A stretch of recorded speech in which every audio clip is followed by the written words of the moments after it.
Welcome back. Another episode of Scenario coming right back at you. My brother Matt, how you doing? I'm here, man. I got a limp because I'm old. What happened with what's going on with this limp situation? I just tried to run. It wasn't nothing that you did out of bounds that was like not in your character or nothing. It was just I got a hit, and I hit to the opposite field, and then I just pushed out the box, and my leg was just like. Oh, so did you make it the first though? No, eventually, yeah. I mean, you hit the ball far enough. You could run. Could you got a double out of it if you wouldn't have been hurt? Maybe, I don't know. I already gave up on the fact that wasn't happening right away. It was done. I won't do triples anymore. I just refuse to do triples. Really? Yeah, no, I'm not running like that. You'd be chasing a check if I'm gonna run that. So the paper got to be there for you. I'm not running for free. That's real. 100 and what is it? 90 feet? 120 feet? It's 190 feet. Not 190 feet. 100. No, it depends on how far they put the bases out. Yeah. It's recreational softball. It doesn't matter. Man, that's a little bit different. Yeah. So anyway, I got my leg wrapped up all week, and yeah, it's nice. It's fun. Yay age. That's the old man swagger. Yeah, it's not. Yeah, it's definitely. I just need to put some Old Spice on. Walk real slow so they can get a big whiff of it. And all right, we got a guest in the building with us from the In the Zone Sports Podcast. My man Arlington Lane is back. What's going on, my brother? I'm good, y'all, and I feel bad for you, man.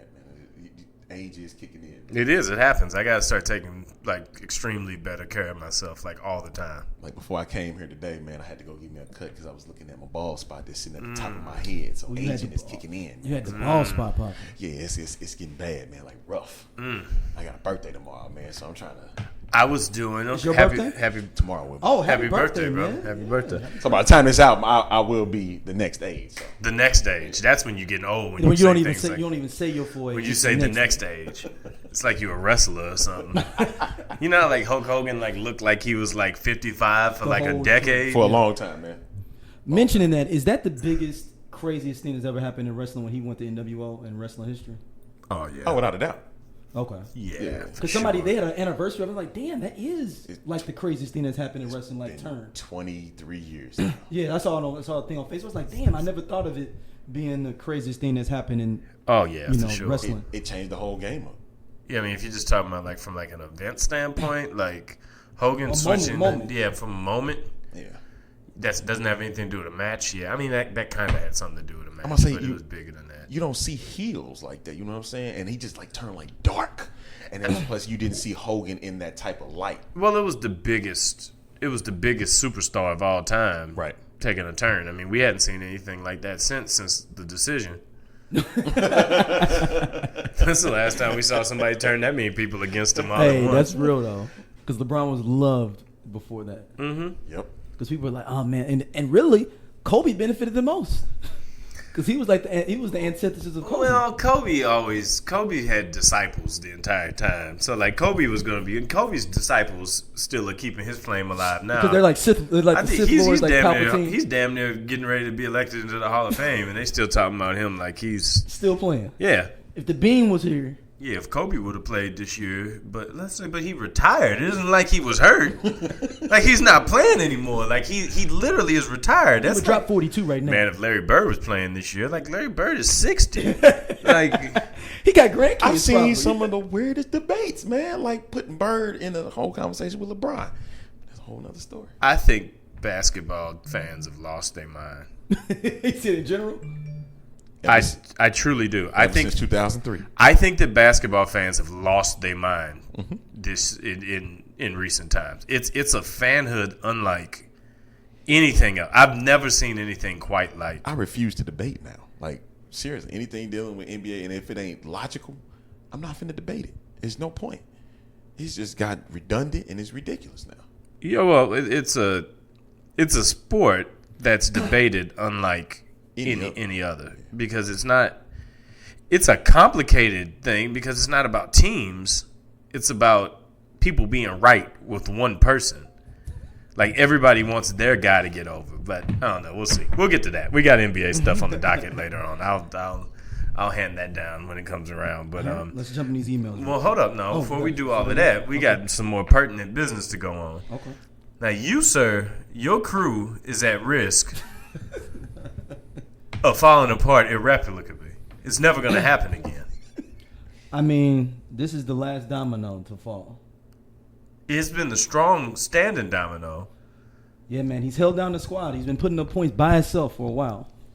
Explain to the people what's going on if here. anybody knows my people, superstar, there are young people whose crews are strong, who listen to this show, whose crew is strong. Mm-hmm. There also are slightly older people, not quite as old as us, but slightly older, slightly younger than us, I should say, but slightly older than people who have crews that's running the streets hard right now, that are starting to see the cracks happen. Like maybe it's like when you're playing a video game, it's like a 6-player and like one person fall off and you just like, oh shit, like we needed him. Like playing Ninja Turtles at the arcade back in the day when you're down to 3 men on there. Yeah, exactly. And like you're looking around your crew and it's like, oh, shell shocked. You're like you lost somebody. He ain't coming back.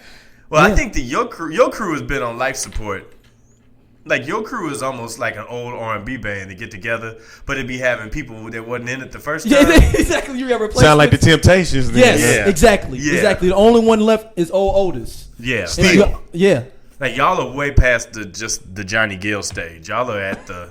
We're at the Temptation stage. Yeah, y'all are damn near having like tribute bands at this point. That we can't even come We're back. like ain't nobody we like Queen damn near. Are we gonna be Queen? Because Brian Mann was still playing. I'm talking about y'all. Are Left from it's only 2 people from Queen that's in. Well, there's only 4 people in Queen in the first place. But I'm saying, but half of them, one of them won't perform again at all. Yeah, he's done, and one of them is gone. Yeah. So, but it's you like y'all almost at tribute band stage. Like when you see like, oh, it's a Beatles tribute band. Like, yeah, there's 2 Beatles still alive, but they never gonna perform together and call themselves the Beatles. Never. So I mean, it's like the same thing. I don't even think Ringo will even show up at a Paul show and vice versa. Oh no, they homeboys. They good. So Ringo would show up at a Paul show and perform? Oh yeah, they perform. Okay. Yeah. Okay. They perform. So maybe we can do that. Maybe they performed when George Harrison went into the Hall of Fame. Oh, that's right. Together. Okay. But you ain't gonna do that for Otis. Ain't nobody doing that. Because Otis didn't do nothing, but just organize the group. Bingo. No, that's being factual. He was not a voice. It was kind of real when That's doing something though, right? Yeah, but I mean, he wasn't a voice. He was just the dude. He was Mike Bivens. There you go. Yeah. There you go. That makes sense. A little bit more crooked Mike Bivens, but I mean, you know. I don't know. I mean, that's what the shout out to a couple of the Temptations that would beg and differ. So and their families, yeah. Otis was holding on to them pocket strings a little bit. Shout out to Paul Williams' family that's still trying to get dough off of Otis. It sound like that Isley Brothers treatment to me. Cashing your dead brother checks. Shout out to brother Ron. Am I my brother's keeper? Yes, I am. It's Sugar Hill style. But your crew. Yeah. I turned on Instagram today and took a look at your crew Superstar, and I was like, oh, this brother gone. Yeah. Like he's truly is gone. Like it gets even deeper. We have to talk about it off the air. I believe it. Yeah. I mean, he had a great run. Oh, a hell of a run. So how does it feel for you though to look at that and to see the superstar of your crew? End of an era. I could always hold on knowing that he was still out there doing what he had to do for the culture. I think that as a man, a little piece of you dies when the cats that you did business with, you can't live through vicariously no more. Nah, man. Like, I can still live through 60% of my crew. But had some of your crew left the game and then came back in the game? Mm-mm. So some of these have been official savages from the beginning to end. I wouldn't call them all that. I mean, that's harsh.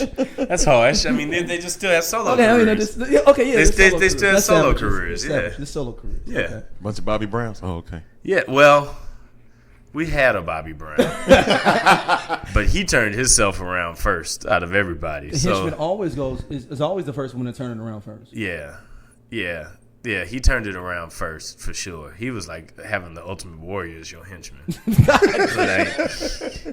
He was a problem. Like he was such a henchman. He'd turn on cats in the crew every once in a while.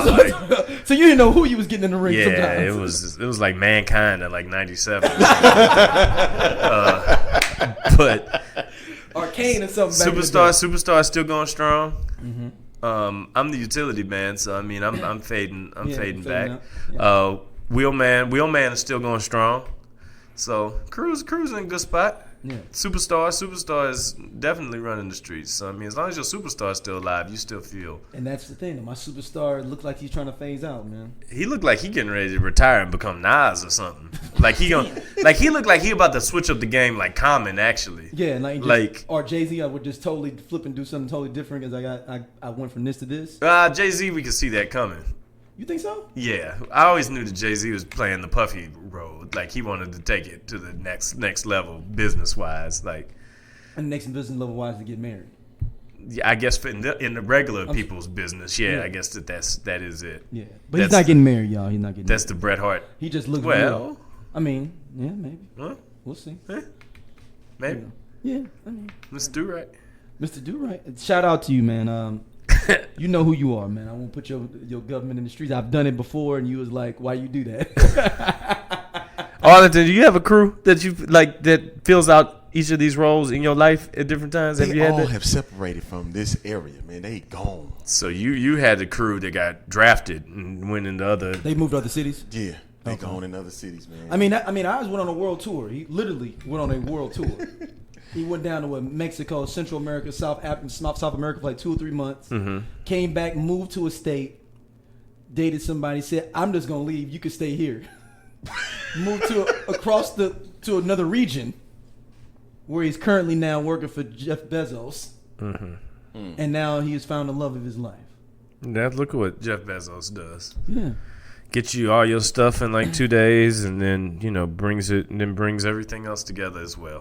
Ties your life up, get you some sheets for that new bed that you're putting together. Tired of them commercials I'm seeing on TV now, man. Man. Yeah, I mean, hey, look, man, I'm happy for him, man. We'll see if he get married or something, but he looks real happy on IG. Well, awesome, good for him. He almost won the Triple Crown too. Wow, hold up, this might be a new theory. What is this Triple Crown? He won 2 bachelor things. He just needed one more. He needed the Ebony, so he got the Essence. He got a local joint with the Live magazine, so he got the white folks one out the way, and then he just needed the Triple Crown with the Ebony Bachelor. So so he won it in what? He won the Alive magazine Bachelor 06. Alive and what else? Then Essence magazine Do-Right Brother 08. And then he didn't get the Triple Crown. Ebony magazine would have been the Triple Jet, Crown. I think, has to go in there in place of Alive. I feel like Alive is winning a different title. I think. Well, Ebony, no, he had a white one. It's like, but I think that's outside of the Triple Crown. I think the Triple Crown, the Triple Crown and Blackness is getting a mention in Ebony, Jet. Ooh, I think Vibe got to be in there somehow too, though. Maybe Slam. That too deep. Slam. You went deep. Slam, man. I would say what you said though was Ebony, Jet. Boy, Ebony and Jet. Essence, boy, man. They hanging on. Ebony, Jet, Essence. Yeah, you're right. I think Alive magazine is a little different. Yeah, I mean, I think that's like winning the Euro Cup. I was going to say the Australian Open. Yeah. Yes. Thank you. Yeah. I mean, it's a Triple Crown. I mean, it's part of the 4, but nobody really cares about the Australian Open that much. It pays. I mean, but I'm saying the big ones are the Wimbledon, U.S. Open. You see, my superstar wins the Australian Open, the Austria Open, the Slovakia Open. So that's the Nordic sweeps. Oh, what's the one that's like the $1 million one, like the Ben's shootout or whatever, where it's like $1 million? He's not in it to play over in the domestic tournaments. He's. I mean, he does. He's playing in the Madagascar. He doesn't he's the person that people stay away from at weddings because they don't trust themselves. They to act the way they're supposed to. Because he'll get them to man. He's the X-Men arcade game, the stand-up. Yep. He's like Colossus. Oh shit! When he walks in the middle of that room, he just powers all the way up. Yeah, that's him. Wow. And everybody else might be wearing something like that too, like a yellow outfit or something, and be like, I'm about to wild out in there today. So yeah, but shout out to my superstar, man. Let me jump in our emails before we jump on our topics. That wasn't him rapping on that street when the dude was freestyling when Common walked up. That wasn't. No, that would be funny. I thought he might be that free. I think because we were debating whether he was going to be if he is a free black man or not. He's close. He's comparative freedom though. Yeah. It's if for the regular man, He's the closest maybe you can get. He's to the common free man. There you go, the commoner. He's the commoner free man. The common free man. Yes. I thought that might be my fraternity brother. No, it's multiple people. It's easier to attain that. It's still hard, but easier than Jaden Smith freedom. Yeah. Jaden Smith freedom is some different level shit. We brought him up. Let's do that before Yeah, emails. let's go. The free black man got even freer. I think he heard that people was doubting his freedom, and he said, "You know what? I'm about to one up you again." He already gave water to Flint. He's like, "I already given water to those that are thirsty and were in need. Let me do something else. Let me give food to those who need to be fed." Man. He spends his time roaming the earth like Ryu, going from place to place with a little plane and making it better than when he left it off before. Right now, Jaden Smith is one of the biggest philanthropists in the country. But he doesn't. But don't call him that though. Don't call him a philanthropist because that's a label. Right. Yeah, You know, and he don't want to be labeled because like you said, he's free black man. So. He is. Yes. He is. He's beyond. He's beyond concept and definition. A level of giving that, you know, shoot, I never thought in my wildest dreams I ever seen something like that happen, man. It's natural giving. It's like when them cops used to give them dare cards out. Used to give them baseball cards out every once in a while trying to win the hood over. And he's like, "Nah, man, I'm good." I'd be like, "Give me that Ozzy though."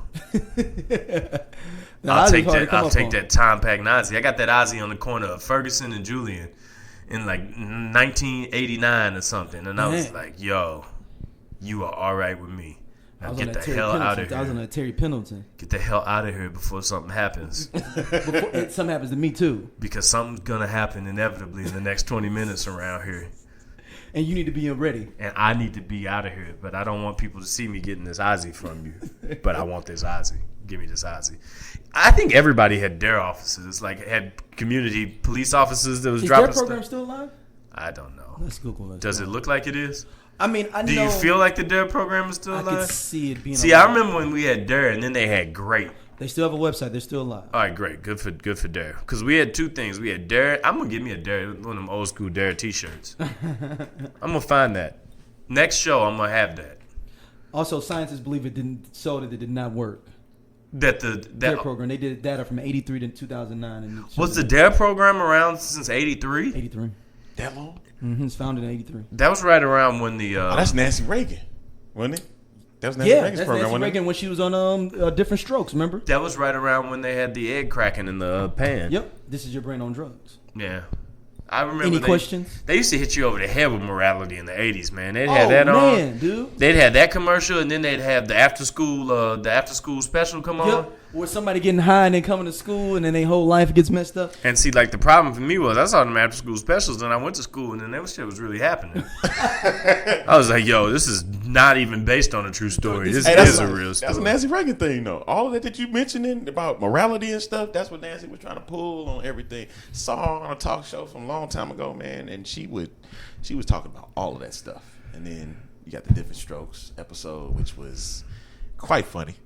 You know, seeing her there and being an actress. You know, she never was one, but there it is. Wow, I just realized they said that DARE was one of the they think DARE was a covert operation to get children to snitch on drug dealers in the area. Yeah. So it says, as a result, children sometimes confide the names of people they suspect are illegally using drugs. For baseball cards. Yeah, so exactly for baseball cards. We had DARE officers that went to the next level in my neighborhood. Like, he'd post up about the ice cream truck. Oh, word, and just be like, "You want that bomb pop?" Yeah, he was basically peddling us ice cream.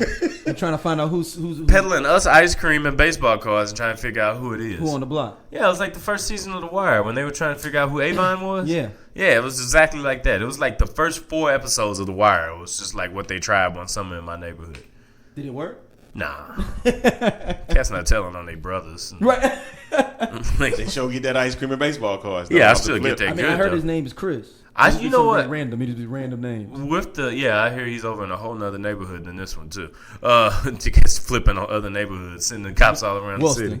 But I still never got that baseball mitt ice cream from the Bomb Pop. You never had one of those? No, the one that's got the bubble gum. Bubble gum in You the never had middle. one of those? No, it was expensive, bro. It was like $175. Man, no, we used to steal them, man. Yo, that thing is like $450 now. Have you looked at the What? prices on the side of the Bomb Pop truck? Yeah, I know it's got ridiculous. Bro, it's like I have a 5-year-old. I know. it's like $450 to get the top end stuff on there now. Like they got them freeze cups and all that. I'm like, y'all better have a steak sandwich back there for some of the prices that y'all breaking out we used now. to sometimes we'd have it was a girl that was real attractive on our block that was older, and she would always go up there and tell them cats would hit the side of the thing and just be pulling out stuff from the side of the truck. Y'all was real gutter. Yeah, because like she'd be like, come on down and talk to me. Like, oh yeah, girl, I'm gonna come and holler at you. And we hollered at that ice cream truck. That's how I had them. I never paid for one. Ice cream truck hit the neighborhood now, man. I be looking some kind of way though. I be looking like, man, what you here to do? 100%. It's the biggest front. Like, what are you really here to do right now? Like, I don't see no kids on this block. dog, it's got such a bad stigma now though. Like the ice cream truck, falling through. I don't want no kids running up to no truck now. Master P with the ice cream man. I think pedophiles probably. What is this going with that too? Yeah. Especially them kids going out by themselves to go get it. The next thing you know, one missing.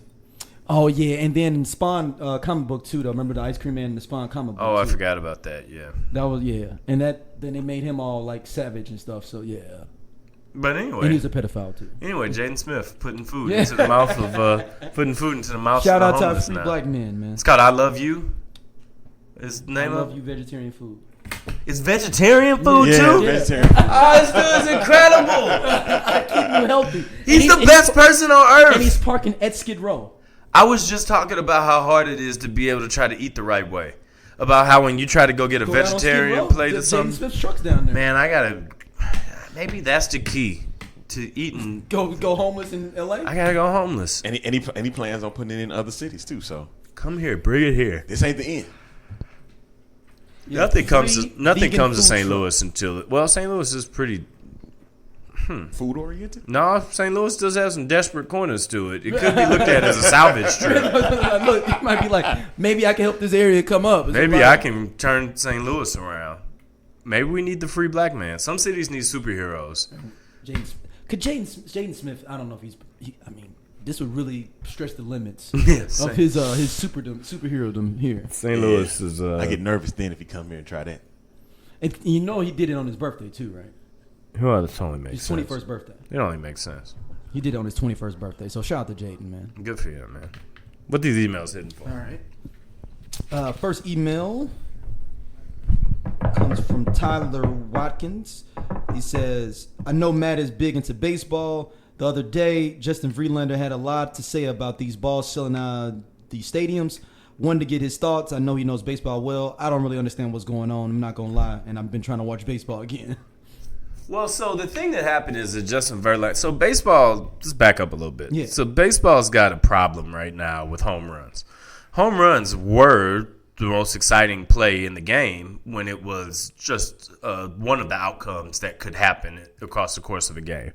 Now home runs are being hit more frequently than ever before, but hits are down over the last 6 years. I just wrote about this like 2 weeks ago. So basically hits are down, but hits are down, but home runs are up. So the percentage of hits that are home runs is at an all-time high.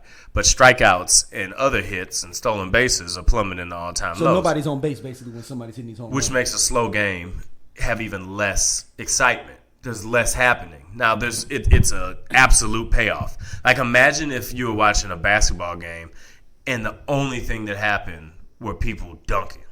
Like nothing else happened. No dribbling, no threes, nothing else. It was just somebody dunking. But they only dunked like once every half hour. Damn. Like that shit would suck. It'd be terrible. It'd be like watching college basketball. So it would. So I mean, the problem is that, but home runs are flying out. People are giving up home runs at a way higher rate.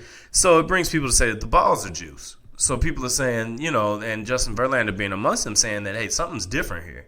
Something's not the same way. So at the All-Star game, Justin made the claim to say baseball's got to do something about this. There's too many home runs being hit. It's too much of a frequent occurrence and things like that. And so kind of pointing the finger saying there's no way that this is just happening. There's something in play. So they're saying the Major League, basically his claim is saying that Major League Baseball put new balls into play. And baseball's kind of been dancing around this kind of lightly, saying not exactly saying it, but and also not saying it isn't either.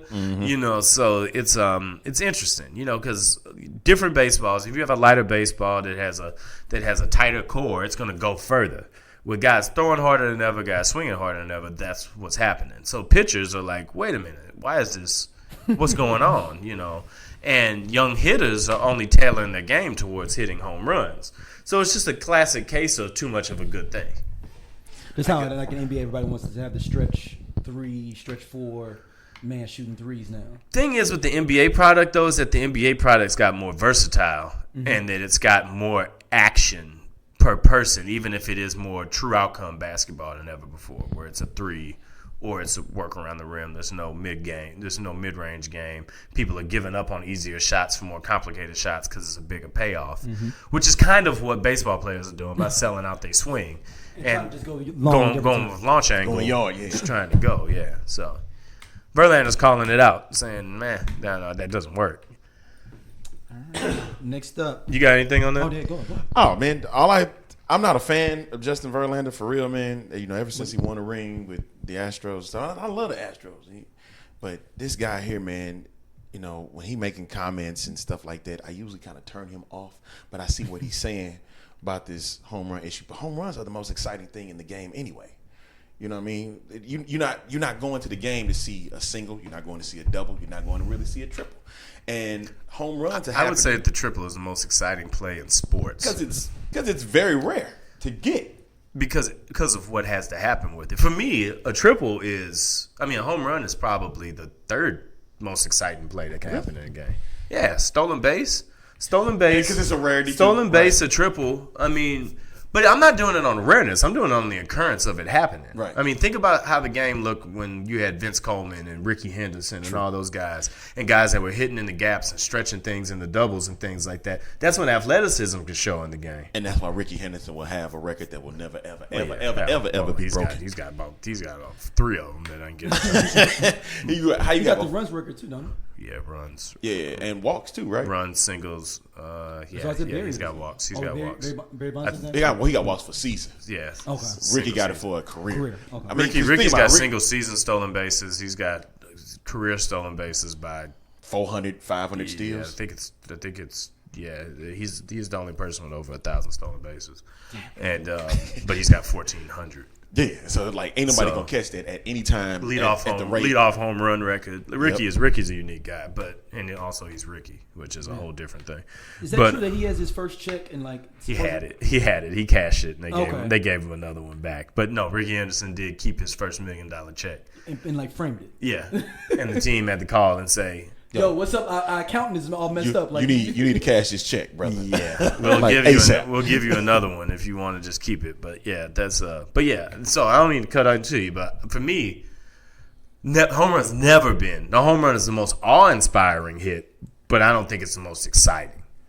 Because the only reason why I say that is because you get a lot. Yeah, I guess if you're saying awe-inspiring, you see a lot more. Especially at home, like if you go to a Cardinal game and say Paul Goldschmidt hits a home run, and you're gonna see a lot of fireworks and stuff going off.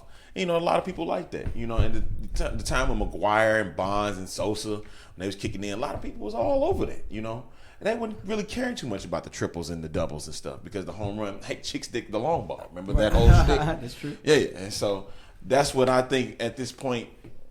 It's fine.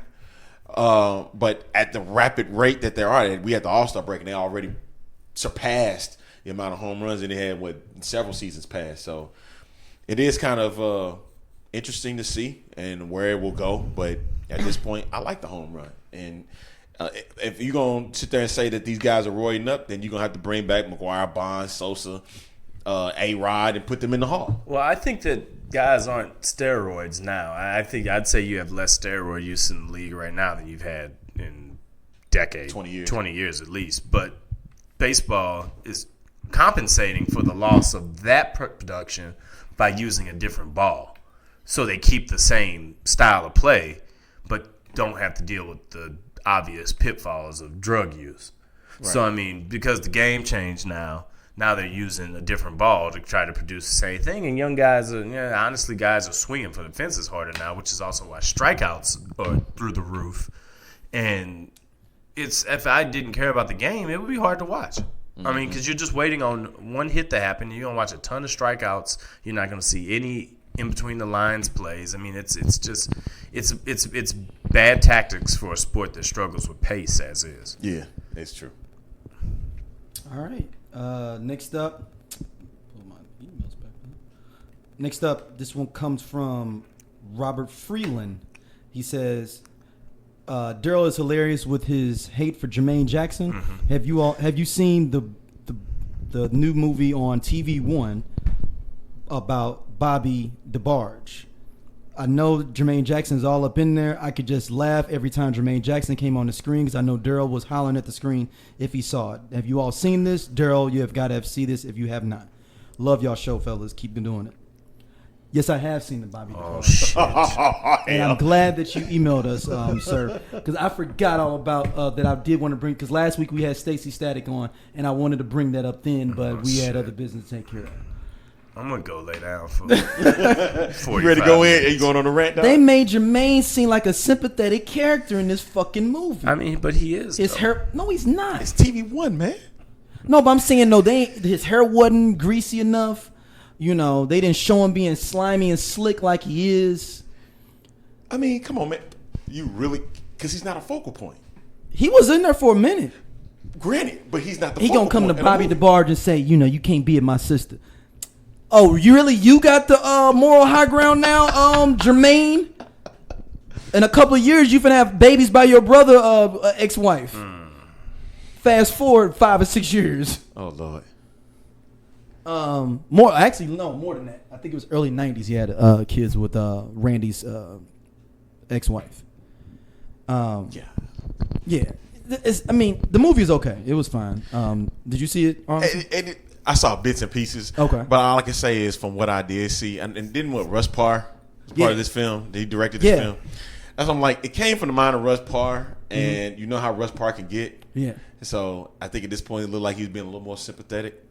To Jermaine? Right, and to cater to the audience. Of course, but what he didn't understand was, black folks are going to delve deep into this film. Yeah. Into films like that. And so if you're not giving something a little more with authenticity, then they're going to pretty much toss it in the trash. What'd you think about the overall film?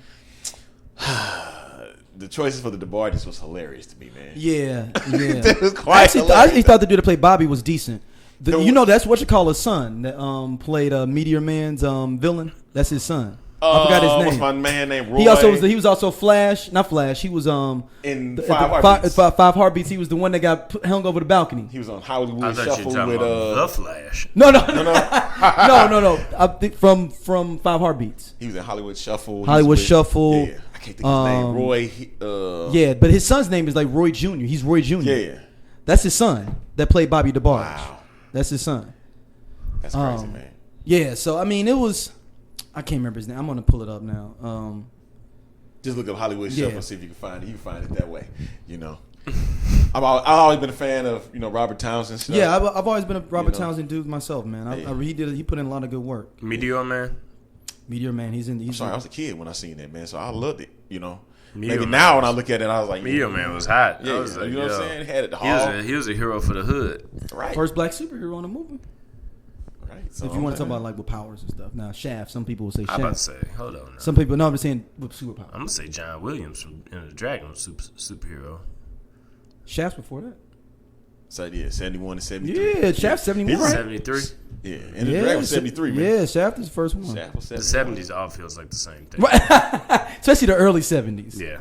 Especially the early 70s. There was just times that I needed to be a part of, but I wasn't able to be there. His name is Roy Fegan. Roy Fegan. His son's name is Rashawn Fegan. Oh no, yeah, his son is Rashawn Fegan. What's that show? Greenleaf or something? Yeah, he's like on that? Greenleaf still. Yeah, he plays the dude that beat That was the dude beating that's up on the girl. Yeah. Shout out to all my Greenleaf listeners out there, watchers out there. Listen, I ain't gonna lie, Greenleaf is a dope show, dog. I like Green. I fucks with Greenleaf, man. Greenleaf is a dope show. Yeah, man. I fucks with. I ain't got no problems. I'll watch Greenleaf up in here. Yeah. No problems. I mean, I'm a Saints and Sinners fan too, man. It's below budget as it is. It's some great TV, man. Some good TV, Bounce been trying to get on the come up. No, that's on OWN. That Saints and Sinners. I'm talking Greenleaf is the. Oh, Saints and Sinners is my hood joint. Yeah. I love Saints and Sinners. You know what I'm saying, man? It's on the come up, dog. Dude.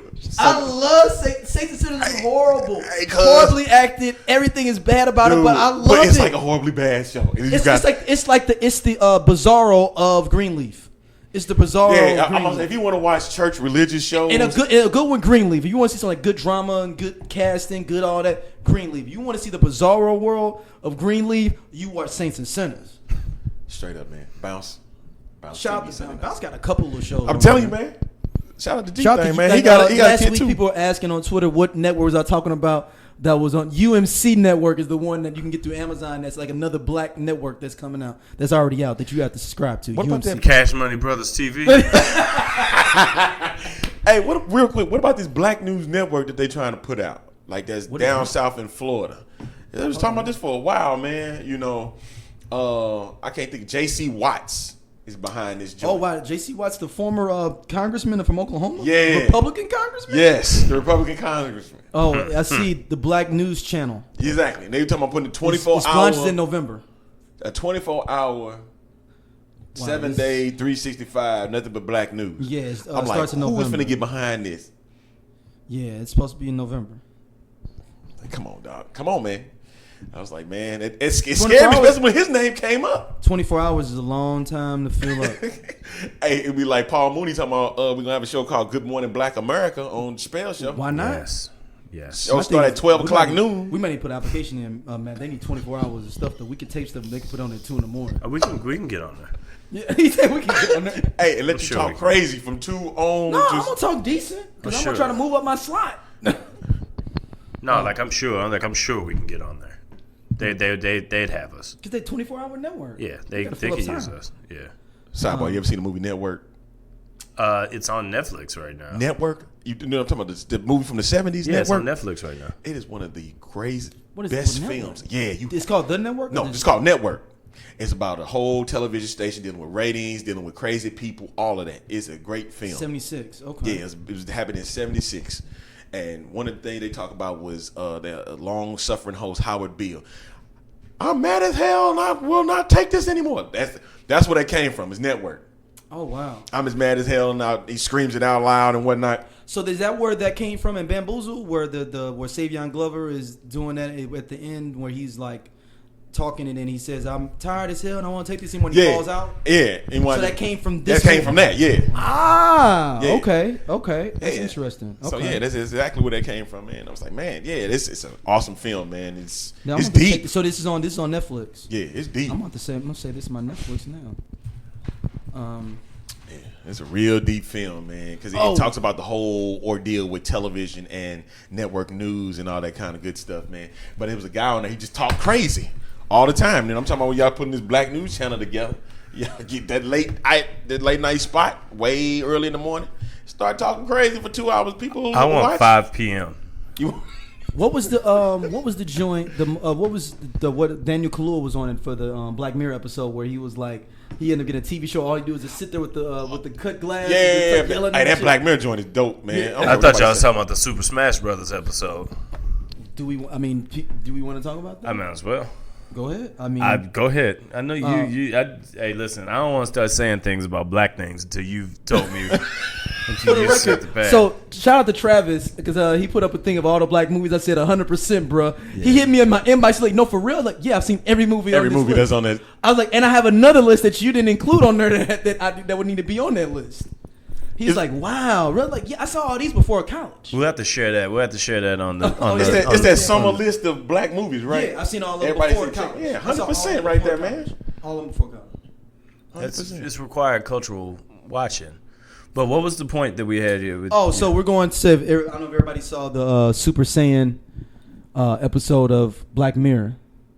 Is that what you're talking about? Yes, I'm talking about Super Smash Brothers episode. That, Super Smash Brothers. It's called what is that episode? It doesn't matter. You'll know it when you see it. It's Anthony Mackie and another dude. And Yahya Maheen. Yahya Mateen. Okay. Good for him. Yeah. Because you weren't saying that at all. No. Giannis Antetokounmpo. What do y'all think about it overall? We just excuse me? Yeah, I mean, introduce the theory. It's out there. Oh, I mean, there's two brothers. They basically went into the video game virtuality wise, and they would have sex. But one of them would come as a woman, one would come as a man. So here's the thing I'm gonna say. They start questioning striking vipers. Dude, let's just get to striking vipers. Exactly. That's that's exactly what that sounds like. Bumping vipers. If you smash your homeboy in a video game, what does that make you? Are you gay? Remember that was. I mean, do we want to spoil it? I guess. I don't care. It's been out. For, I mean, it's a Twilight Zone type thing anyway. So yeah, so they basically find that. I guess they feel like they're not gay. They met each other up. And he's like, yeah, don't feel like they were smashing for like months. So here's the thing. Maybe even a year. It might have been a year. They were smashing. I don't even care that you spoiled it for me because I'm gonna watch it. Go back and watch it anyway. Here's my thing with that theory. Where when they were in virtual reality suits, right? Yes. No. This is it was like little things that you like. Remember you seen them in other black movies? Okay, You put right. on your head. That's fine. And you go into the game and you're in the game and you're actually that person. Okay. So like the one Yahya Mateen played Cadillac in this Black Mirror. Okay. In the Get Down. Uh-huh. And he plays Black Manta. Okay. And just to give people who he is. And he would play as a woman character that he loved to play when he was in college. Uh-huh. And he plays with his favorite character like a Liu Kang type of character, and they fight, and then they end up having sex all the time in the game. Gotcha. And they would meet up in different boards and everything and have sex. So here's my thing. So gross. So what I'm trying to get at is, and he's married too. This guy's married with a kid and everything. So that's what I'm saying. His whole body is in the game, right?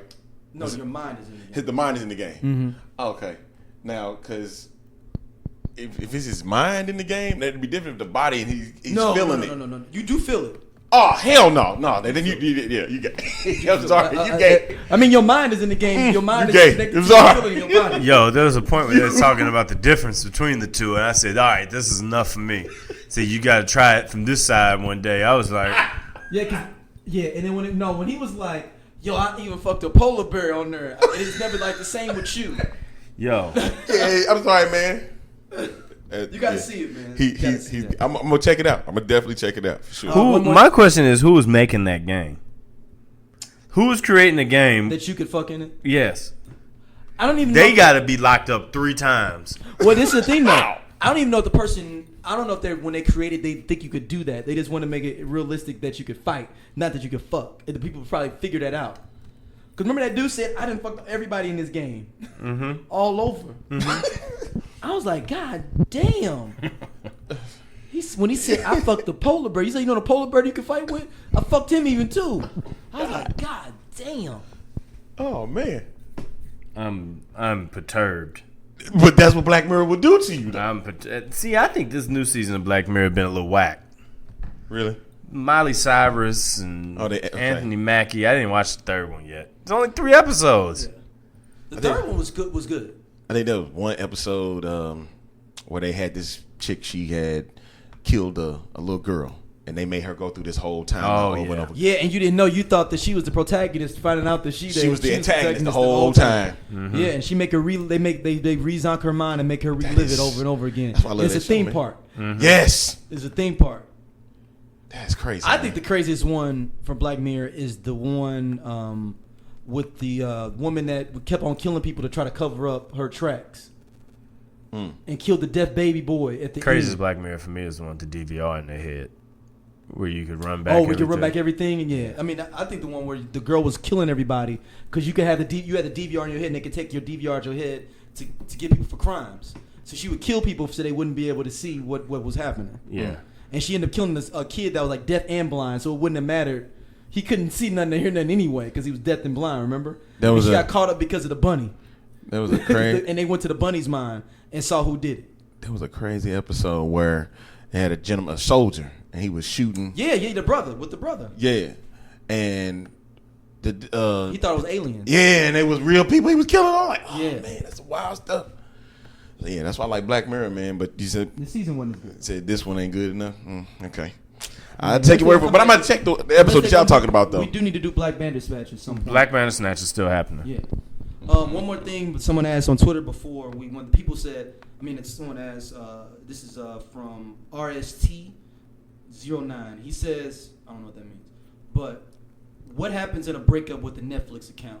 I broke up with my lady a few weeks ago, but all my profile is set up on our shared account. Who gets the shared account? How do we debate this situation out? This is who paying the Netflix account? There you go. I guess. Who paying the Netflix? If he paying for it, boot her out. Now if she paying for it, boot him out. Yeah, I just did the boot last time I had a situation like that. Oh, you just out the strength. I just went in and just wiped out, changed the passwords. It asked you if you want to set it up for other TVs. I said no. And then, You didn't even give a chance. He just did the hell with it. when you're dead, you're dead. Shout out to your slave owners. I mean, the next Hulu account and Netflix account that I get will be just mine.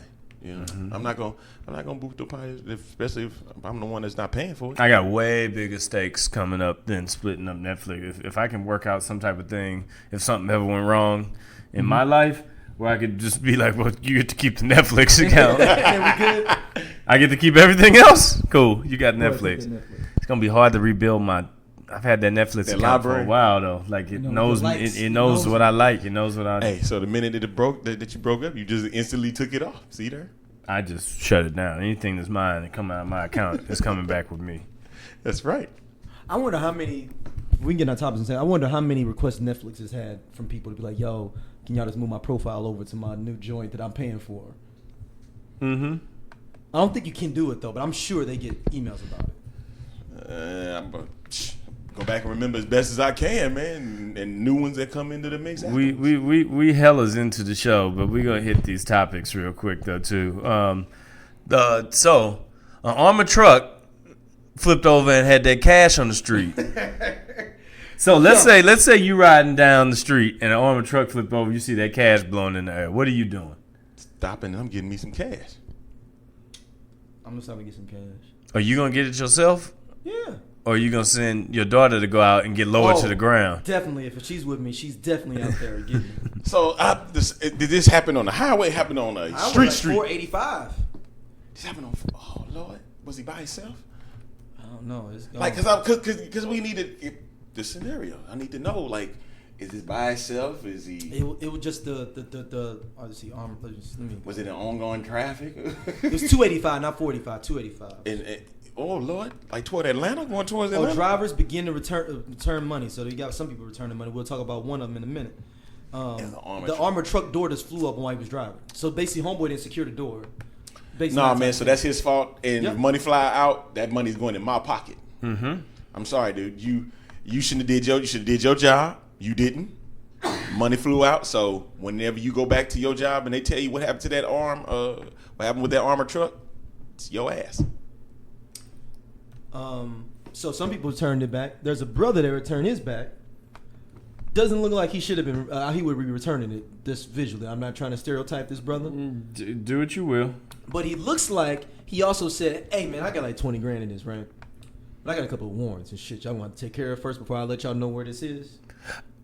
You know, couple of driving. If you got a couple warrants, you're not gonna walk into no police office calling no shots. Maybe you have your lawyer do it for you though. Like, hey, my client and make a deal. And make a deal. Or he's getting ready to do something wrong in that county and needs for them to look an opposite way though if something happens coming up soon.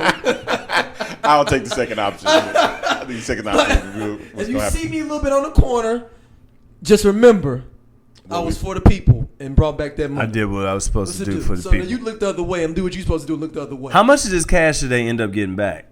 It doesn't say how much they got back, but 175K is the total amount lost. Whew, shit. If you got half of that, he'd still be fired. Dude. Man. Because you driving and you forgot. What is he, going to get something to eat or something, man? What? Did you forget that you had this thing locked up? What you would do? And I've seen these trucks, you know what I mean? Everybody has seen these trucks, man. But to lose 175 grand, man, just like that. Hey, man, I'm sorry, dude. If it was out there on the street, dude, or shoot on the highway, a lot of people stopping their cars, man. There's gonna be a massive accident, possibly.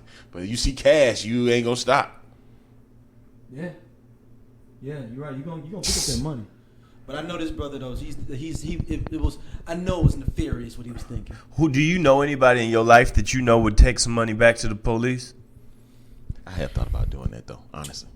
But it's like when you hard up on money. I've never had enough money to take any money back to the police ever in my life. At any point in my life, Even when I've been living fat and comfortable and everything's taken care of, every dollar that comes in is another dollar that I ain't have yet. Yeah, I don't see that. I don't know anybody. I'm trying to think. No, I do have one homeboy that would. I got one too, you know. Yeah. Ted Simpson would do it. Oh yeah, Jesus would do it. you think so? Yeah, he would keep it full, but in a couple of days, he probably wouldn't even tell you that he. Do you think he would spend it and then give his own money back? No, I think he would actually only give them a little bit. He would keep some, but he wouldn't return most of it. He's the best person that's ever lived. I think so. Damn. He really is the best person that's ever lived. He walks the walk and talks the talk. He lives like Jesus because he lives amongst the people. You wouldn't necessarily know he cusses, he hangs out. And he resembles what the description of what Jesus really would look like. Exactly. There's a chance he might be him.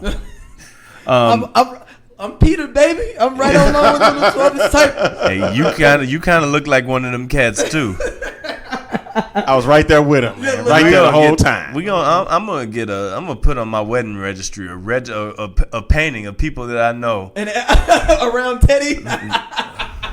I should have got him that. The redone of the last. I'm gonna get him and Kristen that for their 5th anniversary. And I want it in the house too. I want it prominently featured. Hey, I bet you he would though too. He would be that type of dude that would love it. Yeah, he would. He would. Love that. So in other acts of niggatry this week, we had a rumble at Disneyland. Yeah. Let me go here, man. You have it. Go for it. This is the ultimate disrespect of women that you can have. He's fighting women. Punching on them like the fights cats used to have on Hazelwood Day at Six Flags. Hazelwood Day. That for all St. Louis people, it was a day in high school where Hazelwood schools would let all the kids go out there and just act a goddamn fool. Mm-hmm. And you didn't have to go to the school necessarily. You just had to have tickets. So it became a skip day for all the other black people that lived in the St. Louis area. Mm-hmm. Did you see the other day there? A day at Hazelwood? At Six Flags? Absolutely not. That wasn't. But I know Parkway had one. Yeah, they did. Cause I got cousins that went to Parkway. Yeah. They went to Six Flags. They said, it was the hell maybe with this. I'm thinking maybe Kirkwood or Webster Grove somebody did. All of those schools have massively bigger budgets than the University City District. But you had to purchase your tickets though. It wasn't like the school was footing the bill. It was on a Monday. They wasn't letting us leave like that. Oh, so you saying in general they wouldn't let you off the property? Man, they made it as hard as it was to get in there. They certainly wasn't gonna make it easy to leave. But so this is at Disneyland. He's the women are fighting him over something we don't know what is starting. You find out they're all family. But one of the funniest parts is the oldest uncle that's sitting there trying to catch him to hit him, and he just gave up because he ran out of breath, and he was trying to hit him. But then that's how old I am now. Make crazier part. So he has his girlfriend looks like helping him fight the other women. Then I guess she accidentally knocked down his mama. His mama is like, "Oh, you hit my mama," and then he starts whooping her ass. At the happiest place she on took the earth. worst of it because he grabbing her by her weave though and like mollywopping her and dragging her down the thing though, man. And I'm like, and he said, "I'm ready to go to jail tonight." I was like, cats always say that until they get there. Until that thing goes, doom. Cause I'm gonna tell you right now, jail ain't no damn fun. No. So you always feel like you down for your cause until your cause land you sitting down somewhere. And they did this at the happiest place on earth, man. What the hell? Is Disneyland really the happiest place on earth? Hell yeah! Or is that a tagline? That'll be old. Where's the happiest you ever been in your life? Where the happiest I've ever been? Where's the happiest that you've ever been in your life? Like when you go there, you know you're gonna. I felt like a kid at Walt Disney World, man. I did. I sure did. The happiest I've been in my life did not come as a child. It's come since. Yeah. How about you? What's the happiest you ever been? Mine might have been in Magic City. It had to do with something triple X. Something triple X is involved with my happiest moments. We saw it was like a Spider-Man on ice when I was down there. It was like swinging from the tops of that joint. We was looking around like, what is happening right now? Yeah, that might have been the happiest I've been. Okay, but then I was talking about from a kid standpoint. What you was with? No, he's talking about even now. Got you. I'm gonna leave it as that. Happiest I was as a kid was when I got to keep the change. It didn't matter where I was at. Oh yeah, I'm balling. I got a whole $1.50 in my pocket, balling out. I need that appreciation back that I had for things at that point in the world. when $1.50 would make me happy. You give me $1. I had $1 earlier today, and it annoyed me. Hell, $1.50 meant something back then. Oh, $1.50. You can make some things happen. Right. What is $1.50 in terms now? $1.50. It's like $10. An hour of parking is all that gives for $1.50. Shit. An hour. Man, an hour. Yeah, $1.50 gives you an hour to meet Yeah, you hour about to meet 37 minutes. Right, that's what you really getting. But them saying, shoot, because you never really get a full hour when you at the parking meter. I mean, what you can't? There ain't even dollar menus anymore. What is that? No, they just say value. $2 menu, $3 menu. It depends on where you go. Menus, what It's it called. value menu. Yeah, Right. Yeah, it's like it's at least $1.25. 99-cent cheeseburgers no more. That's gone. It's $2. Inflation like a month. But man, that was sad though too, man. Just to see that dude wilding out like that. That's some whole ass shit. Yeah, To be doing, man. without a doubt. Like that's lowest respect for women ever. I don't give a fuck what's going on, man. You ain't never supposed to put your hands on a woman like that. Period. And period. Man's a woman. Period. But damn, that one was just, and that was your own family too. Yeah. So I ain't this probably beating up my happened family. This probably ain't happened on. My thing is, they must not gonna buy no guns in their family because I'm assuming. I know some of my uncles and some of the people in my family from the west side of Chicago. He wouldn't have made it out of Disneyland. Because they keep that thing on them in general.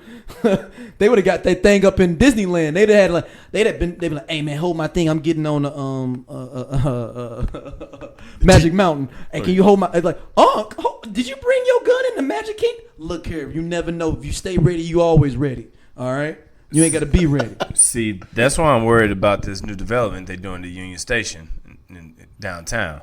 You saying Stay Ready All Stars gonna be down there? I think it's gonna just be it could just be Negro Carnival.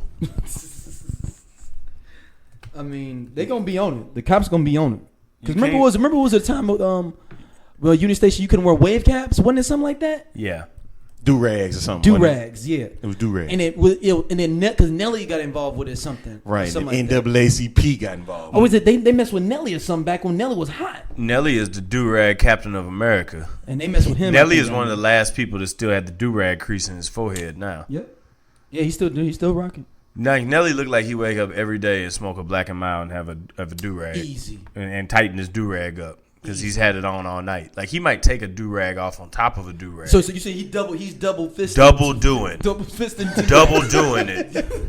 Like he got to make sure the wave cap has waves. What's the most ridiculous thing, fashion-wise, that we've seen our people do in the last 20 years? 20 years? I think it's double collars on the polo.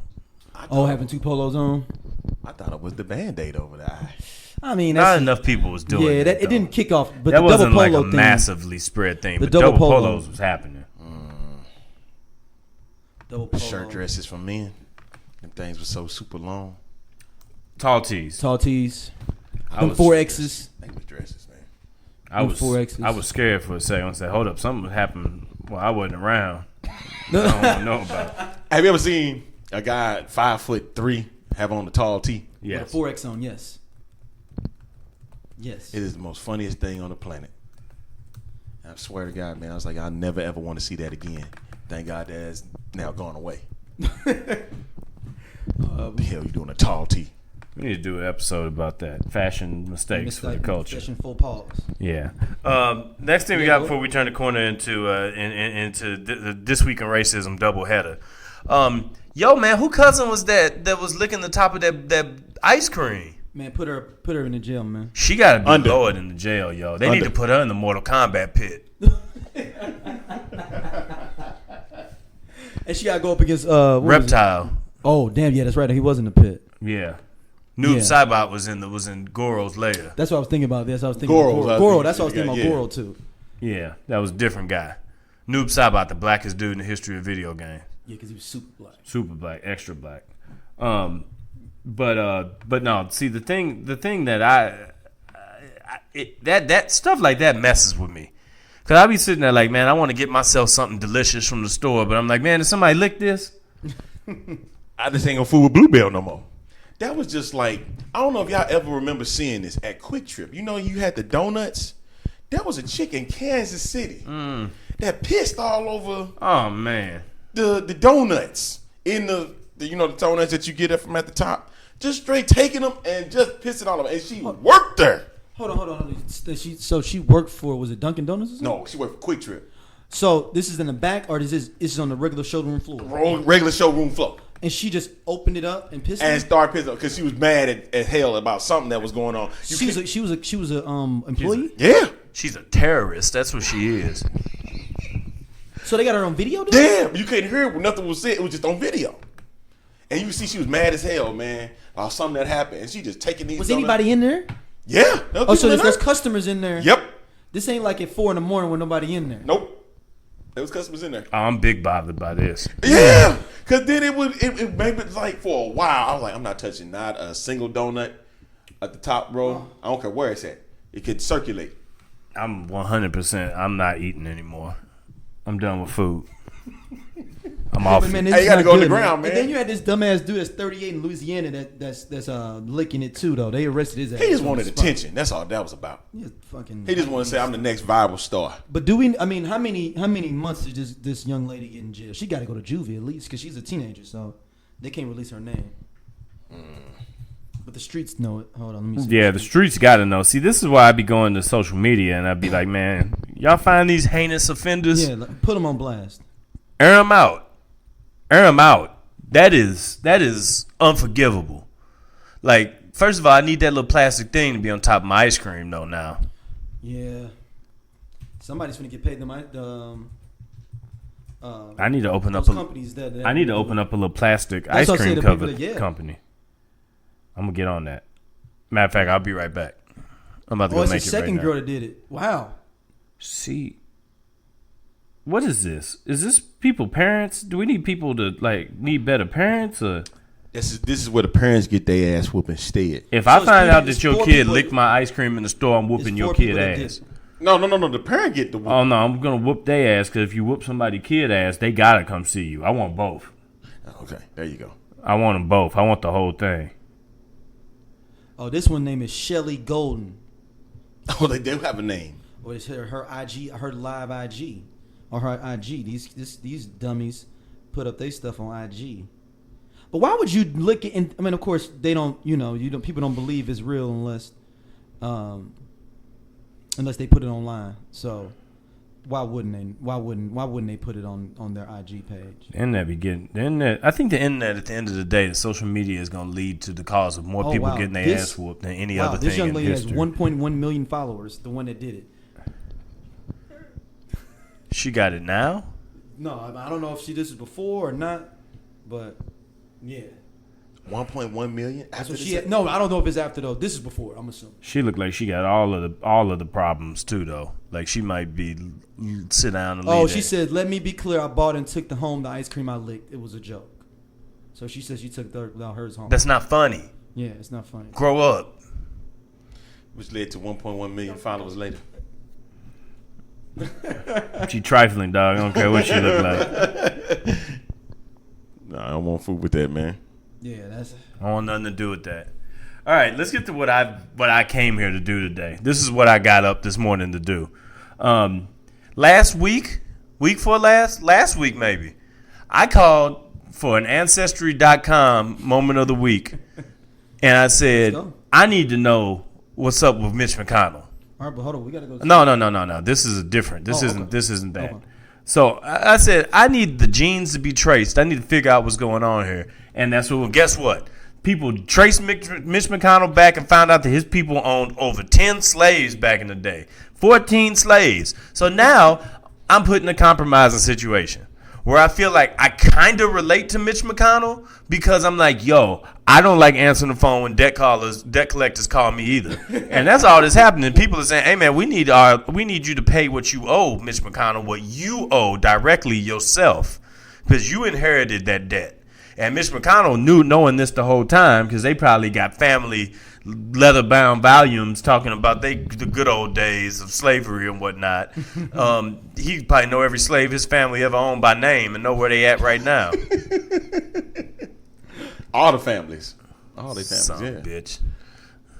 So Mitch McConnell's genealogy says, oh, yeah, by the way, he's definitely on the side of this thing because his people been in the business for about 4 generations now. We stepping on the family business. It's like trying to put the Bushes out of the beer business, which they did again today.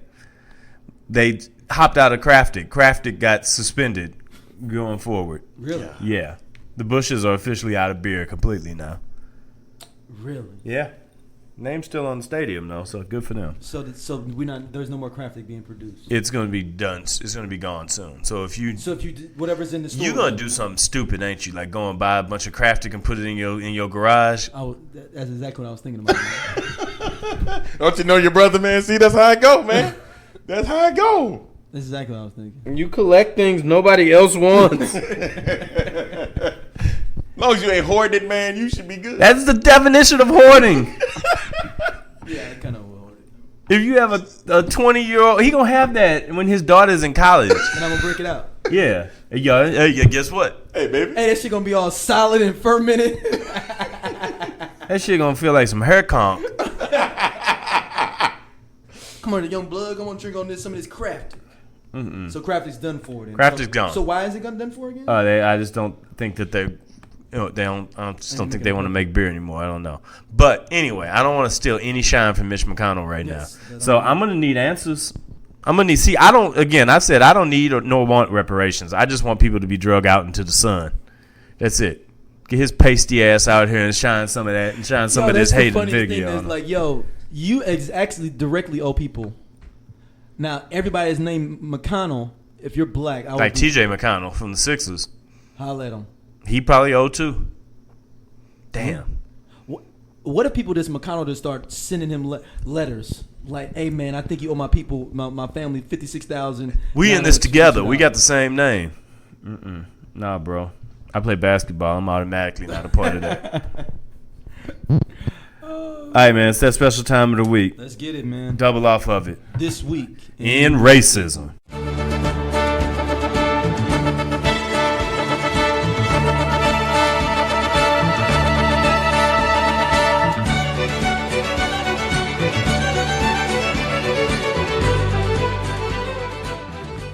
All right, Matt. Let's get this lyric from racism out, man. All right. Now, usually this is where we come to make some sort of a legitimate statement against something that's not right here. But this is just where I need to highlight. This time around, I need to do something a little different. So as it's been announced, there's the new Little Mermaid is coming with all black folks in the role, right? So, well, not completely, but I mean it's a higher number of blacks involved in it this time than before. It's only one. Oh, it's higher. A higher number of blacks involved in it than before. Agreed. So, but this caused an outroar because just as is the case that we've seen in the past with such figures as, I don't know, Jesus Christ, there's a belief that this fictional character, not saying that Jesus is fictional before you get upset, that this fictional character has some sort of a hardbound racial identity that needs to be honored. So they're upset that the new Ariel is going to be a black girl. Haley Bailey is her name. I don't like names that rhyme. I feel like that's kind of... She signed to Beyonce, too. Yeah. Her sister. They're on Grownish. One of the best shows on television. Grownish is dope. It's a dope show. Grownish is dope. So, but anyway, they've gone in and done some genetic testing to prove the race of actual mermaids in order to salvage...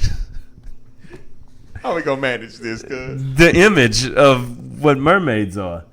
I've heard that the same laboratory is doing testing on Batman, Bigfoot, and the Ninja Turtles.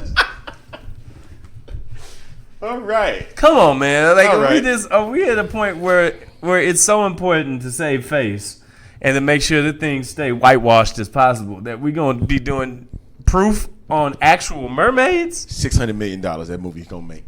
They used the money that was left over from Trump's 4th of July celebration and from his great story of the airport battle of 1776.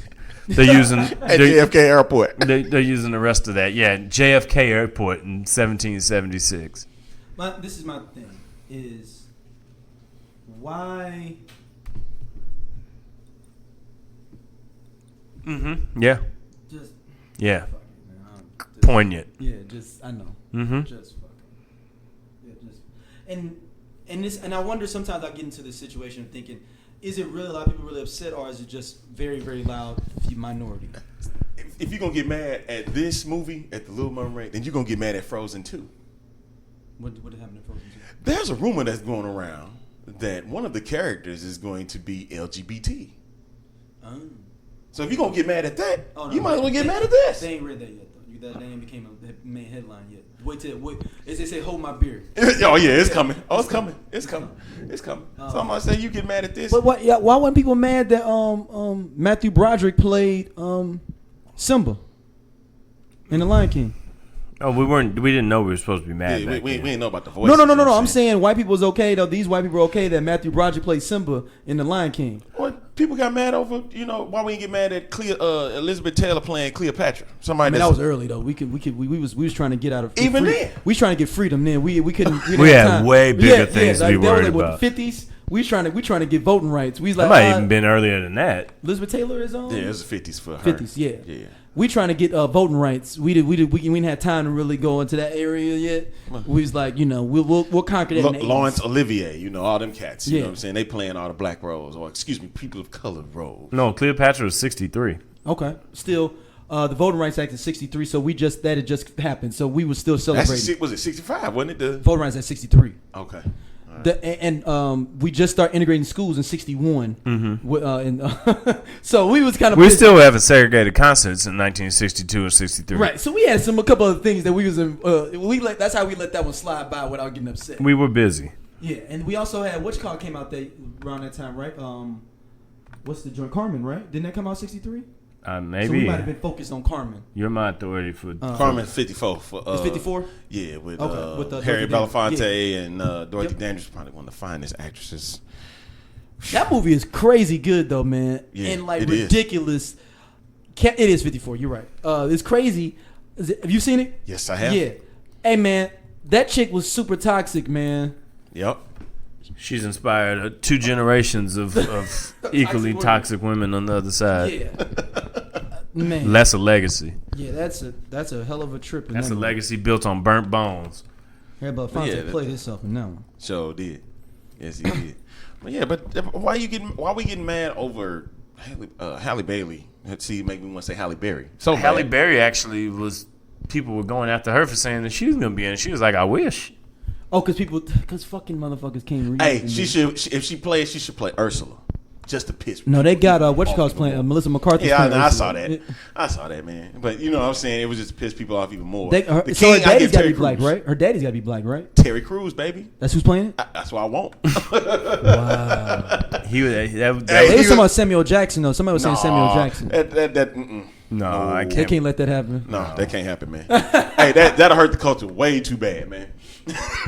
But Terry Crews is more family friendly. Shout out to him and Chris Rock who are doing rebooting the Saw series together, and they're acting in it. Chris Rock and Samuel Jackson rebooting the Saw series. Oh yeah, I saw that. I didn't. Yeah. Chris Rock doing a lot of things, man. Like the new Kenan show too, man. That's right. Let's get into some sports talk, man, before we get out of here, man. All right, man. Well, again, that was This Week in Racism. Yes. Brought to you in part by the letter O for oppression. And this week by the letter R for redamndiculous. Shout out to Kaiser Leonard, as they calling him now. Kaiser Leonard, Kawhi Leonard. They calling him Kaiser Leonard now. Because he let's was doing get all into this let's do that. Let's just jump straight to that now. Yeah. I'm gonna just put it out there, man. The Lakers ain't the best team in LA. No. Really? No. Top heavy roster with a dude that's hurt half the time. When Anthony Davis takes his annual injury, that's going to be last year's team. What is the most? About 10 years older. What the most games he played in the season? 60 something probably? I don't know. He probably plays a couple times, 70 times. I think he played in a 70-game season. Everybody looking at that. Yeah. We only need one person too. That's a problem that happens here. Daryl looks things up in the middle of the show, man. That's what's crazy. and leaves me to have to talk and leave it open. But I mean, when you look at, there hasn't been a team that's had the perimeter defense capability of this Clippers team since the '90s Bulls. Man, there's no answer. I mean, I hate that people are putting it in that mix, though. It's true. You haven't had 2 perimeter defensive players the caliber of George. Beverly too, though. Yeah, well, I'm just saying that your lead perimeter, because they're going to be able to guard in the front court as well. I mean, like, there's what do you do? There's no switch. Patrick Beverly. I mean, you have him in the mix as well. I mean, you've got a way underrated rebounder, and Montrezl Harrell is there too. Like, yo, the Clippers are the better team. It's just going to be a true test to see if whether higher levels of talent can beat out a. But I would say Kawhi is either the first or second best player in the NBA right now. So it's not like, you got 2 top 5 guys and then you got 2 top 20 guys who are lower top 20 guys that are in the mix. If that game ain't on at 4:00 Central Standard Time on Christmas Day, it's gonna be some hell to pay. I think Jack Nicklaus roll out of? It'll be the 7:00 game. It's the same way that the Warriors and the Lakers was this year. It's not going to be an afternoon game. They'll put it because they usually put 2 afternoon games on Christmas Day. But they all 5 go in a row. They don't have 2 games on at the same time. The West Coast game would be late. Yeah, the West Coast game would be late. Yeah, because you want everybody to watch that back. Yeah, that would be the premier. That would be the premier game. They have that on because they've got so many matchups that they'll do. It'll be an East Coast team that plays in the afternoon. Always is. Would it be? You thinking Nets Knicks? No, that would not. That'd be fun. That would be next year. Nets Philly. That'd be the year after, man. Probably be Milwaukee and Philly in the afternoon. Okay. Or like Boston and Milwaukee or something like that. Major media market. You'll want to put a big market on in the afternoon. Like you'll save those games. Early games would be, another good playoff team playing in that one. But yeah, no, that's got to be the primetime game. Has to be. You need as much of the country watching that as possible. Mm-hmm. You don't want to have it on it. But you got to have it on a national network. You can't put it on cable. You know what I'm saying? Of course you can. Not a lot of people got it, though. That's how you drive cable packages.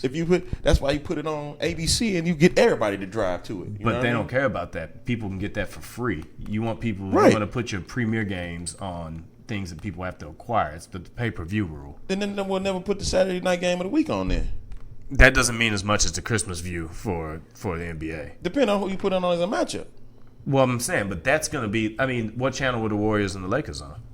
When you put them on, if you could put them on they were on Saturday night. They put them on Saturday night on ABC. But I'm talking about on Christmas. Let's keep this very specific to what we're talking about now. All right. They were more likely they would put them on ESPN or TNT. They were on ESPN last year when LeBron got hurt playing against the Warriors. That was an ESPN game. I mean, that's just going to be what it is. They're going to put them on there. They're going to put them on late. Because on the West Coast, that starts at 4 o'clock. So if it starts at 7, that starts at 4 o'clock Central Time. It's 7 o'clock that time, and it's 8 o'clock Eastern Time. Because I got to remember also Christmas Day, ABC always does it. When prime time hit, they always put Christmas program. It never failed. They always done it before. That's why that's why I always thought that the game would start at 4:30. And then go to about 7. And then right there while the time is about to go for Christmas programming, it's going on right then and there. And so I know it seems more logical for you to put it on a cable. Granted, I don't disagree with that. But I'm saying if they're going to get the eyeballs that they want, if they want the 10, 11, 12, 13 million pass, they're going to put it on network television, on ABC. That's a granted. That's a given. On cable, you're not getting 13 million. Forget it. I don't think they care, honestly. I mean, because their media package is secured already. Right. They don't care about that.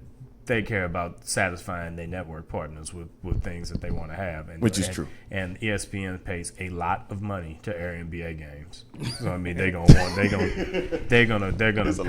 pair those things off the way that they in the billions with that one, right?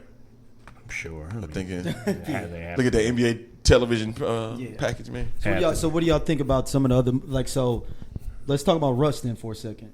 Yeah, that's getting interesting. I mean, as of right now, by the time the show comes out, he'll still be in Oklahoma City. Yeah. But, I mean, it's a team that just went. I think it's easier to rebuild right now in the NBA than I've ever seen in any sport in my life. Like, just because you could just hit a button and somebody say, "I don't want to be here anymore. Let's get something done." But I think the problem is with Oklahoma City now. I think you're going to see a shift. I feel a little bit towards destination cities more. Oh, that's already happened. Yeah, but I'm saying I don't see Oklahoma City ever recovering from this, ever. Oh, they'll be fine. But I'm saying where they'll be like a contender again. It's going to take. It's going to take a rebuild. They're never going to be able to sign a free agent and wants to come live in Oklahoma City. But think about what we were saying about the Pelicans 4 months ago. But that's still New Orleans is a city people kind of. It's not a destination city for NBA players, though. Think about Chicago with the Bulls, man.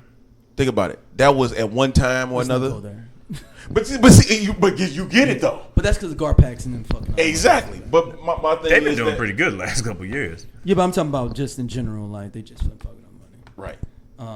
But I was saying, like, of all the cities, Utah, Oklahoma City are probably at the end of your banking for cities you'd move to, right? I can't say that because what Mike Conley did, he was traded, to Utah. He's gonna sit there and play for them, and you're gonna play with a nice group too. It's ain't like it's just they're gonna be a playoff team now.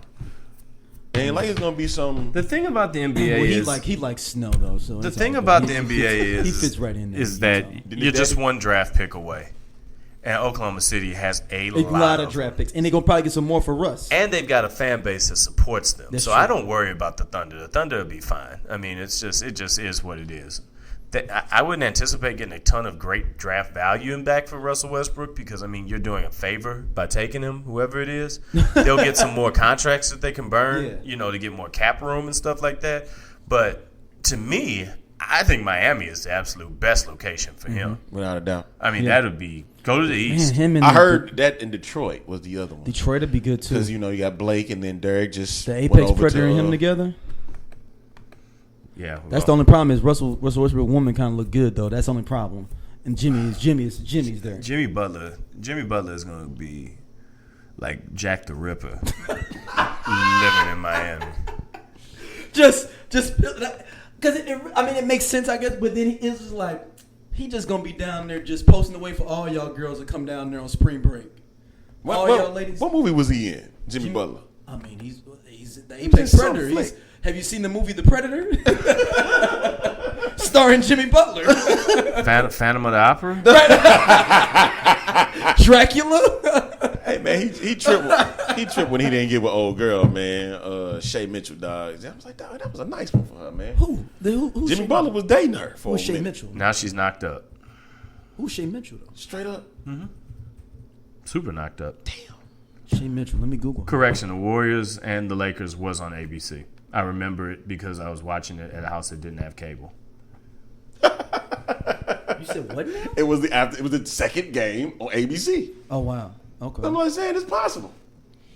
But my so thing, she's on Pretty Little Liars. Okay. and that's who. That's your joint, remember?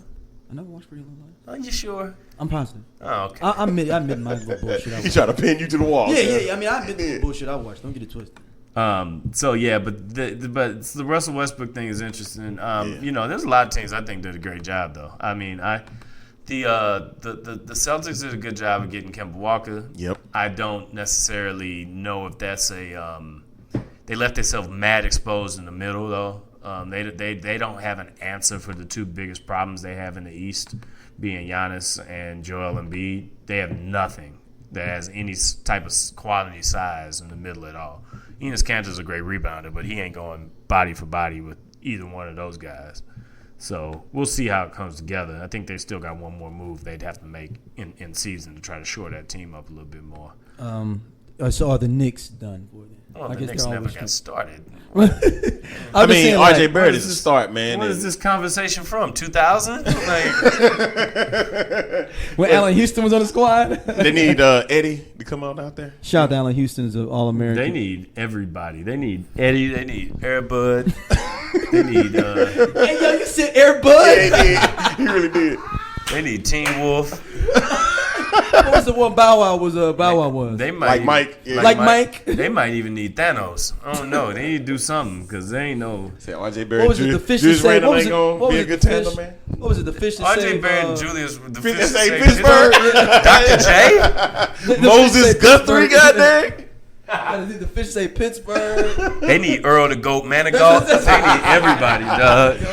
They need Cornbread Earl and me, goddamn. Yes. Cornbread Earl and me. Shout out to that. I read that like 25 years ago, I think. What you call it? What's up? What's my man? RJ Barrett and Julius Randle are gonna win a grand total of about 19 games. I would say 20. I was giving them 20. I was being generous with 20. 19 and a half is the over-under. You pick which side you on. I'm taking the under. We'll take the You over. take the under on that? Yeah, Hey, I'm we'll taking take the the under. over. Yeah. So I don't know. It's the. I feel bad for Damian Lillard, man. Like, for real, I understand He that. got paid. Well, granted, that's good. But my man, and I will be a component of you being loyal to your team for component or proponent. Proponent, not a free proponent. Let me put it that way. Thank you. No problem. A proponent. I don't want people to come for you. I always would rather come for people before they leave themselves open for people to come for them. I appreciate that. A proponent of remaining with the team, being loyal to the team like a Tim Duncan, Kobe Bryant. But in this culture game, this level of the NBA now, this culture, that ain't going to work, man. You got to have some people to come along with you. See, I'm always going to be a proponent of GetThatCash.com. And, I mean, he did. Oh, yeah, he did. Absolutely. He did. So I feel like this is the best of both worlds because he got that cash. Mm-hmm. He got that cash. Now if he want to force a trade out in 2 or 3 years, then he can do that. Good luck. Who gonna pick up that contract? Good luck. Look, But he doesn't. It's an arms race now. But he don't really have any reason to go anywhere. I mean, the Blazers aren't bad. I mean, it's just that's the case. I mean, that just is what it is. It's just that he won't win no titles. Everybody in every generation ain't gonna win a title. Mm-hmm. It's just not gonna happen. His thing saying if he wins, somebody gonna have to come play with him. Right. That's what I'm saying. Nobody gonna want to come to play. The Toronto Raptors just won the NBA championship. It literally there are 8 teams that can win the NBA Finals next year. Right now. 100%. There's nobody. You tell me who's winning the championship. I'll be like, I don't know. I guess. I'll be like, I guess. I'm gonna when everything levels out right now. I'm gonna run with the top talent that had the most recently had the success together. So I'm gonna say that the Bucks right now would be the team that I would take to put the most stock in. That I would put the most stock in. And I vehemently don't believe in making championship predictions before seasons start either. I hate doing it. I don't believe in it. I think it's John's got to develop a better jumper. I think but every year of his career he's come back with something new. You know what I mean? So and now he gets to come back with the experience of what it means to have a team on your back and to not get it done in the playoffs. That shit's invaluable. Yeah. You know what I mean? So like he gonna come back as a different Same cat. thing with Joel Embiid, man, because Philly is already. Only difference between them two is that Giannis actually plays. And he can stay on the court for a longer period of time. Yeah, like Joel Giannis Embiid can play, and Giannis doesn't have to worry about Ben Simmons getting in the way. And I think even with Joel Embiid, the possibility, and heaven forbid it does happen, that he does go down, you'll have somebody backed up with Al Horford, and you got Ben Simmons running the point, and so Ben got to work on his jumper too.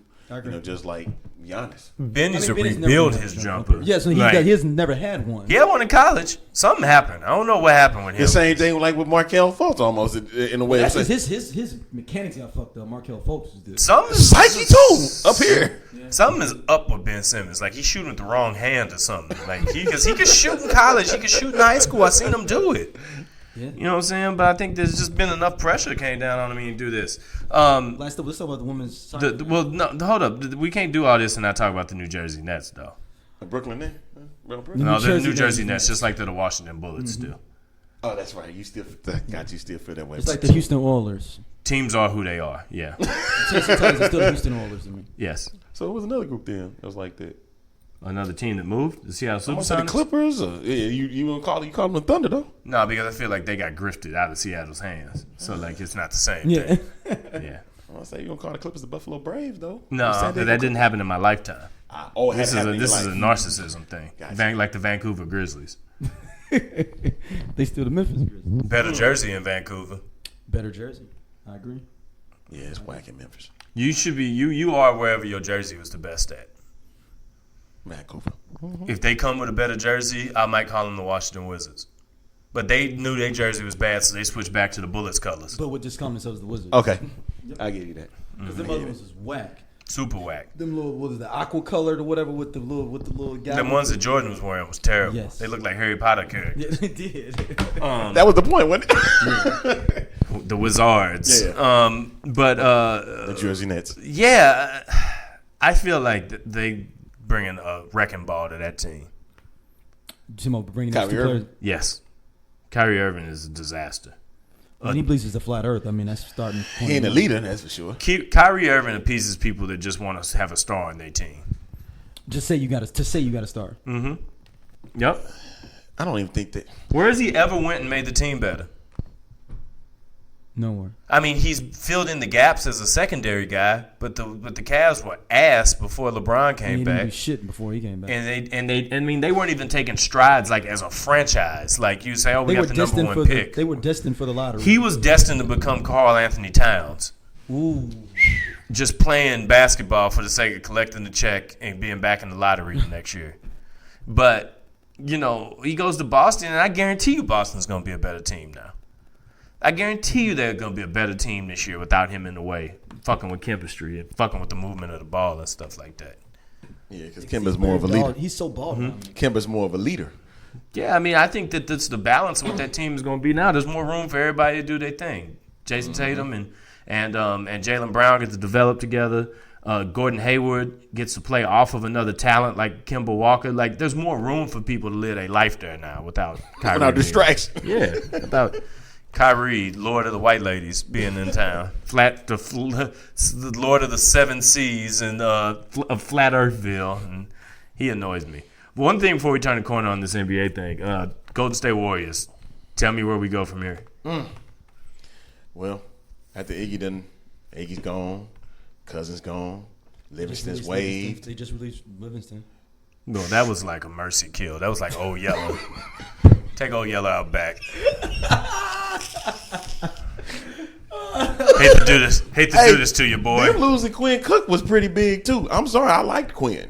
Quinn might be one of the irrational confidence all-stars now in the league. He started pulling up like, hold on. Quinn was pulling up like Kyrie in like 2017. Yes. I was like, whoa, hold up, 2016. Because Kyrie. I bet you Kurt told him to shoot. Yeah, even if he didn't. He had a lot of Deion Waiters to his game. Like I saw a lot of Deion Waiters, J.R. Smith, Monta Ellis potentially. Which he's irrational confidence all-star. Oh my God. Well,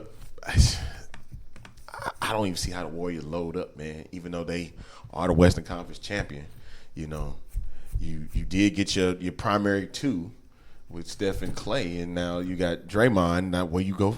It's hard to even know where to go Playoffs from or there. no playoffs for Golden State? They'll make the playoffs. Which seed? 7. I was saying like a 5. 5? Yeah, because Clay will be back. Oof. When? Mid-season come back. Mid-season. Yeah, Like March. I say But mid-season, 7, they can 6 still- or 7. They can Boy, that's still, going they to can be a still lot go of heavy soon. lifting for Steph to get to that It depends point. on how the schedule's balanced out. Like if they getting all the hard games. I don't think there's no such thing as schedule balance in the West, though. Not anymore. You're going to have to take them hard games no matter what. I mean, even Back-to-backs, like all of that. Even like the 11th seed in the West is a tough out.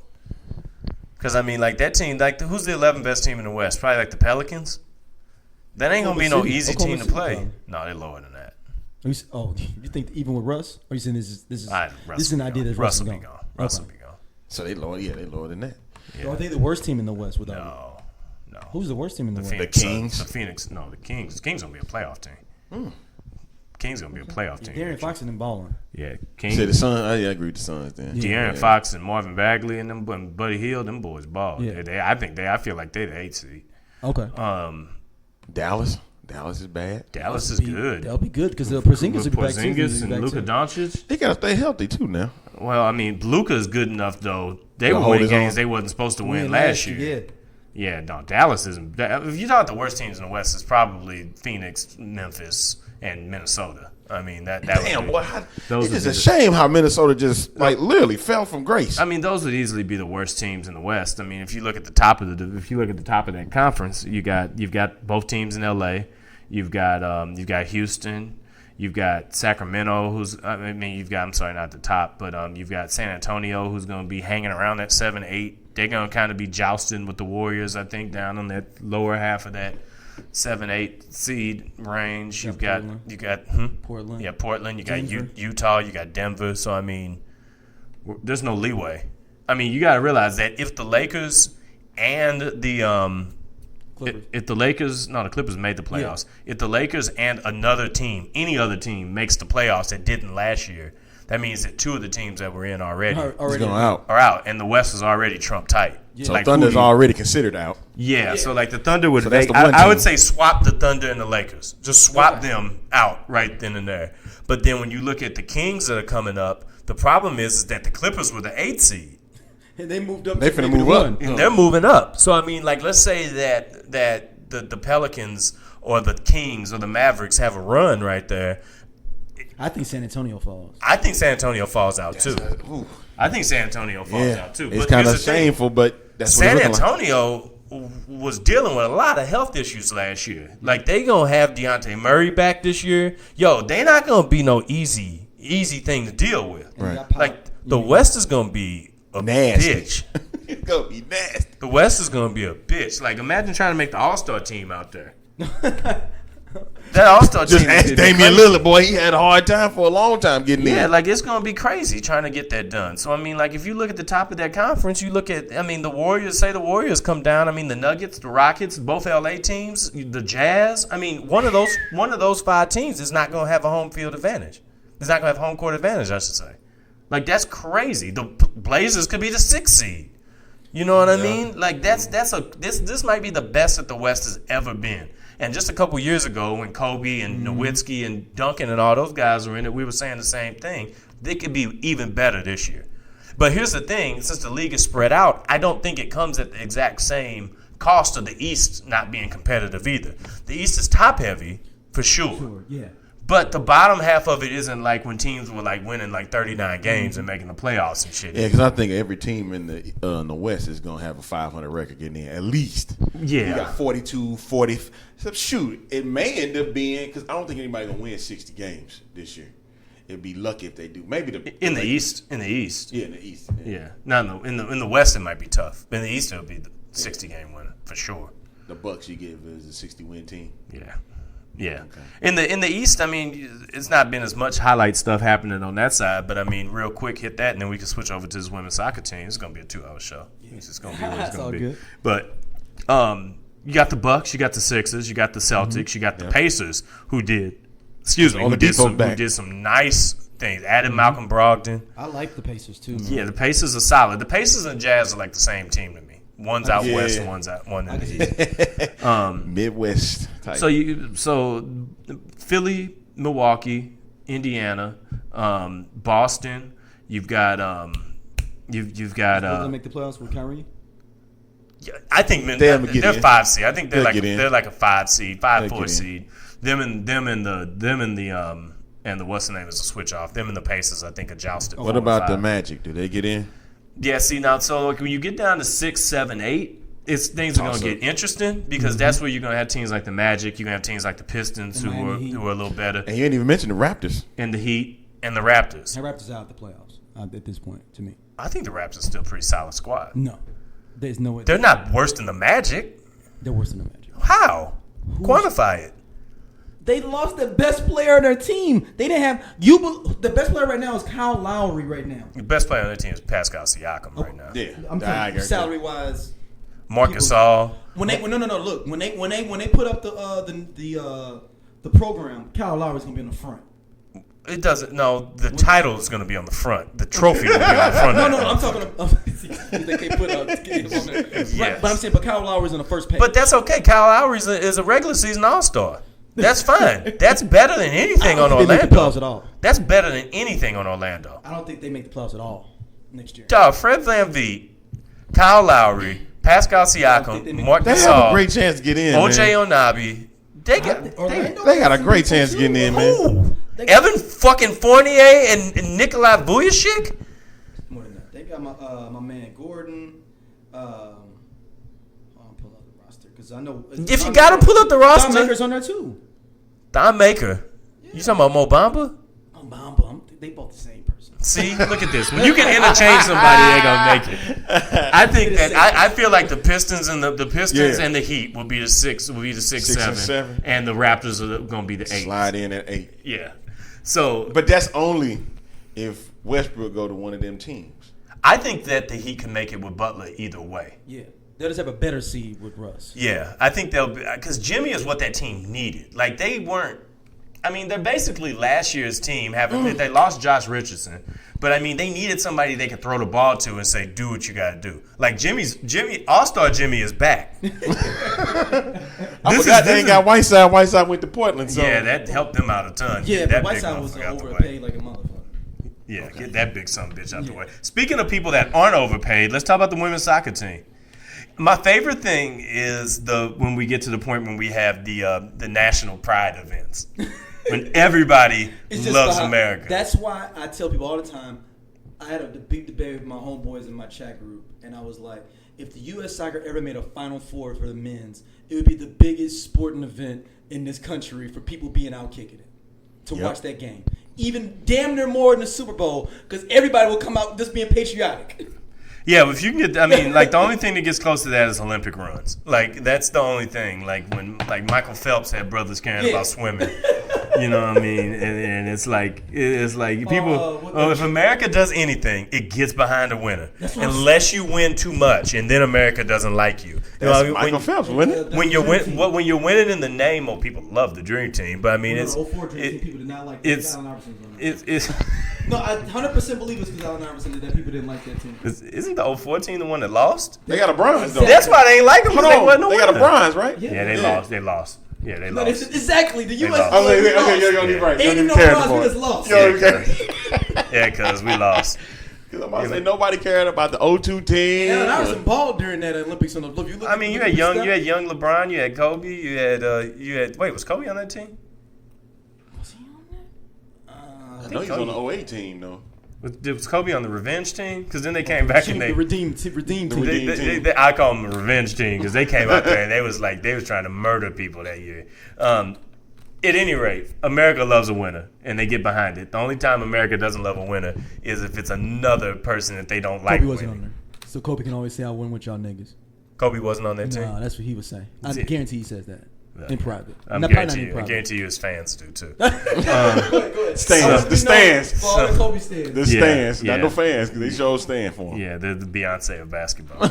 But this team was horrible actually if you look at it on paper. But so I was like, that's the team was like Sean Marion and all them, wasn't it? There you go. Yeah, Danielle Marshall. Who was the coach? Larry Brown?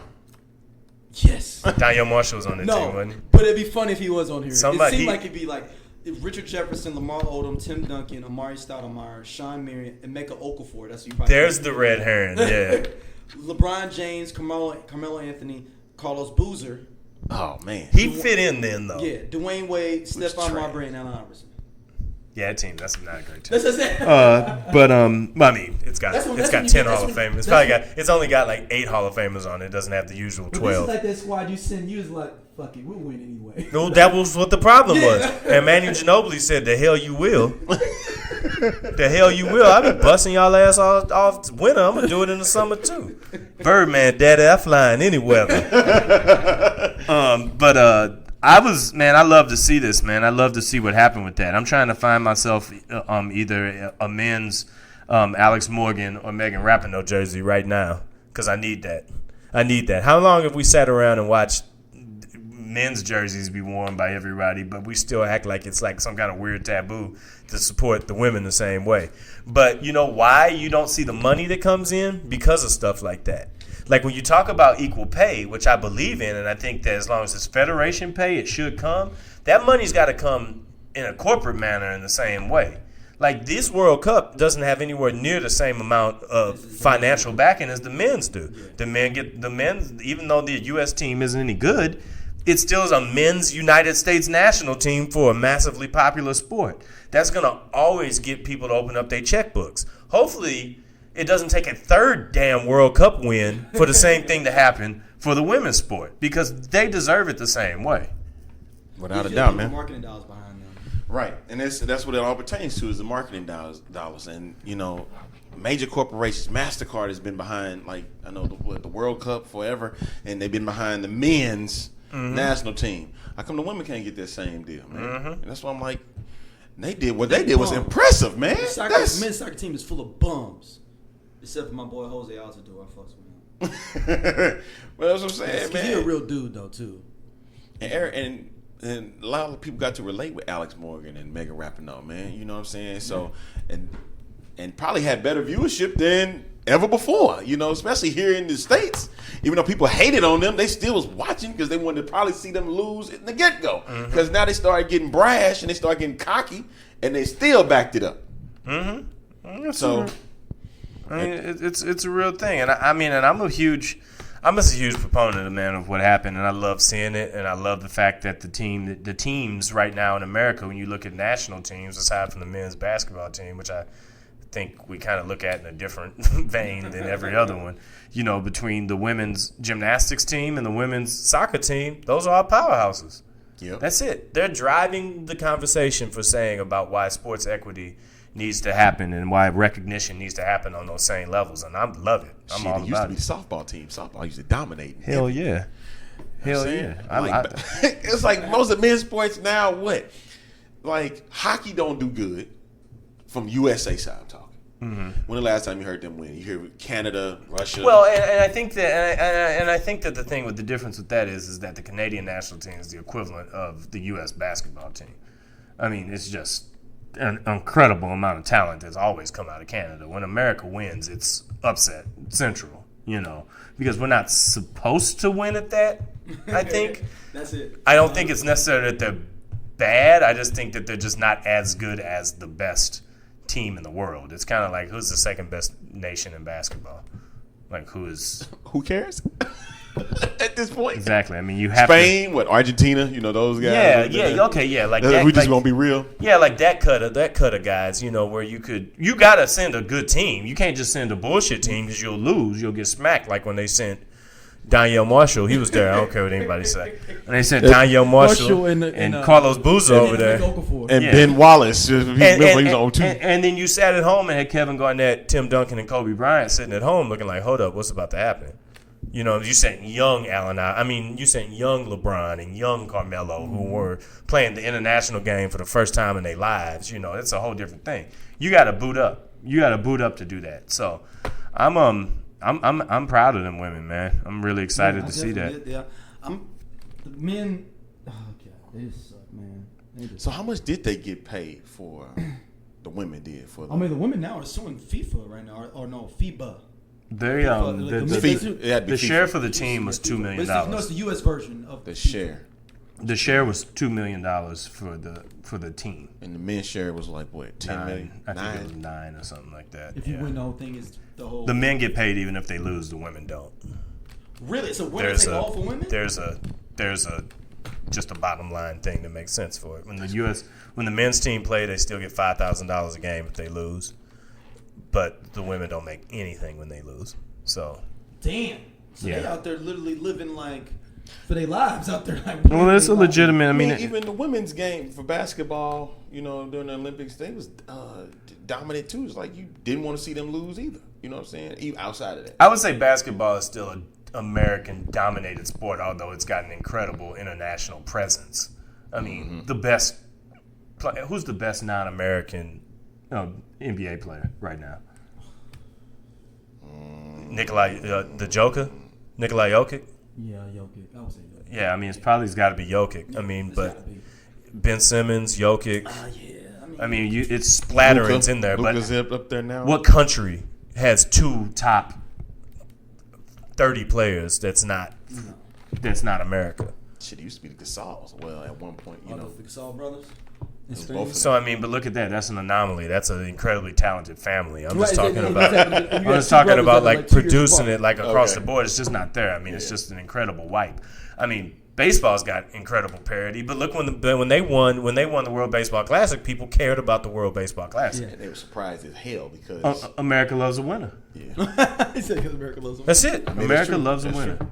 So, last thing that I got here for the day is yo, I don't know about y'all. We talking about hockey. Go Blues always, man. Excited for that. But the New Jersey Black Devils. Oh. I'm about that action, too. I was just thinking about that. PK Subban, Wayne Simmons.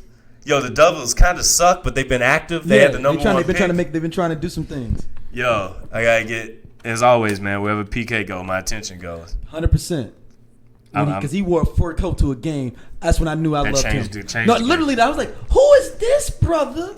Wearing a fur, this is like the mink, y'all. This ain't like the little chinchilla. He looked like American gangster walking. Exactly. He looked like Frank Lucas walking up in there to a game versus the Winnipeg Jets. Yeah. Yeah. And he fooling with Lindsey Vonn too now, ain't he? Yeah, he's living the life. PK Subban is living the big life. He's got himself a chooser. That's what I call it. I ain't gonna lie, man. I miss Ryan Reeves with the Blues, man, when he was here. You know what I'm saying? And you say Brian Reeves? Like Big Country? Ryan. Hell no. You gotta set me up again.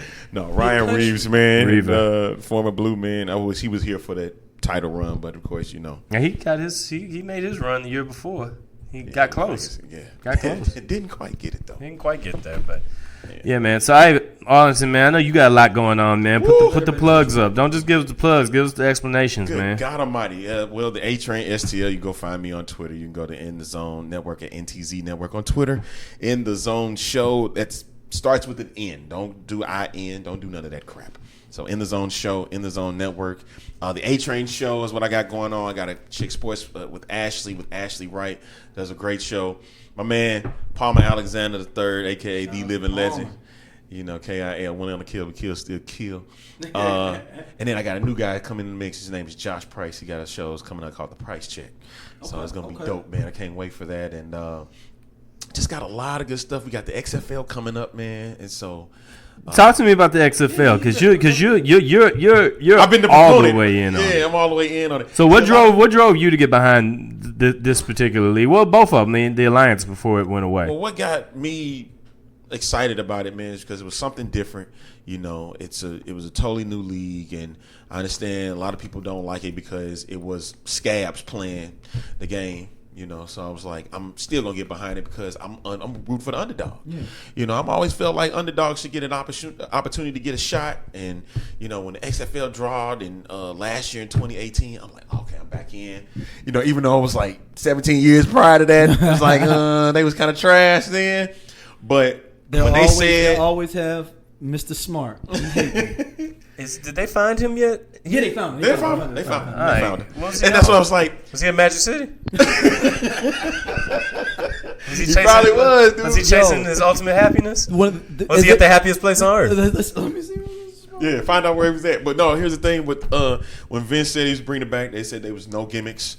And, you know, hiring Oliver Luck was just perfect for the league. And, you know, they did get NFL guys here in St. Louis. They have a team coming up with Jonathan Hayes. Great guy. Got a chance to meet him. I'm going to meet him again on Saturday for the XFL Summer Showcase, which is giving an opportunity to those that want to try to make the league. They, you know, show how well they still got it, man. Like Hakeem Nicks has been featured in it, and Fred Davis, tight end.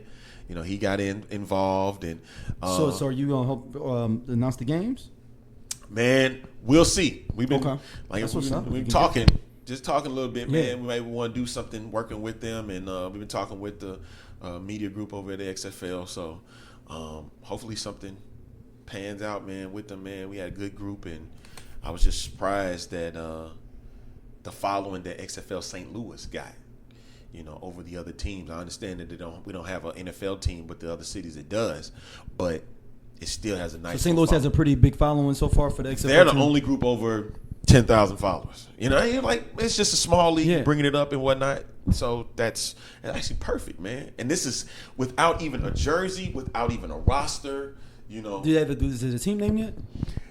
That's coming within the next week or so. Oh, word. Okay. Yeah. So the team names are going to drop. And the Red Hot Riblets. Yo. Yeah, hey, hold on. We was coming up with names. If they did that would engulf the city. I'm getting me a jersey. I might fuck around and get season tickets if they name them the Red Hot Riblets. Not going to set you back too much. No, this ain't no as well. If you get a chance, check out the XFL STL live show that we do. It was on Mondays, we moved to Wednesday nights. So it's crazy y'all be doing y'all show then. But we come on at 7. We'll do an hour hit then, and then. We do our show on Tuesdays. Tuesdays, no. See, look at that, man. So we've got full day coverage Wednesday. Yeah, man, I moved again. But yeah, that's what we doing, man. Is trying to do some big things with high schools and with the XFL, man. So we got a lot on our plate coming up in 2019, the rest of 2019, and going into 2020. Yep. Are they playing at the Dome, right?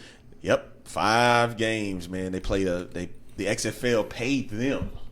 Paid the Dome. They paid the Dome $800,000 for this first year, which is way more than what the Rams was given to the Dome. They was paying $25,000 a game for 8 games, compared to $100,000 for 5 games. So, and then they paid a flat fee of $300,000, so $800,000 paid for that first year. So, as long as there's another season after that, the St. Louis the Dome will get $500,000 per season. So Yeah, that's pretty good. Kind of taxing for out of date stadium.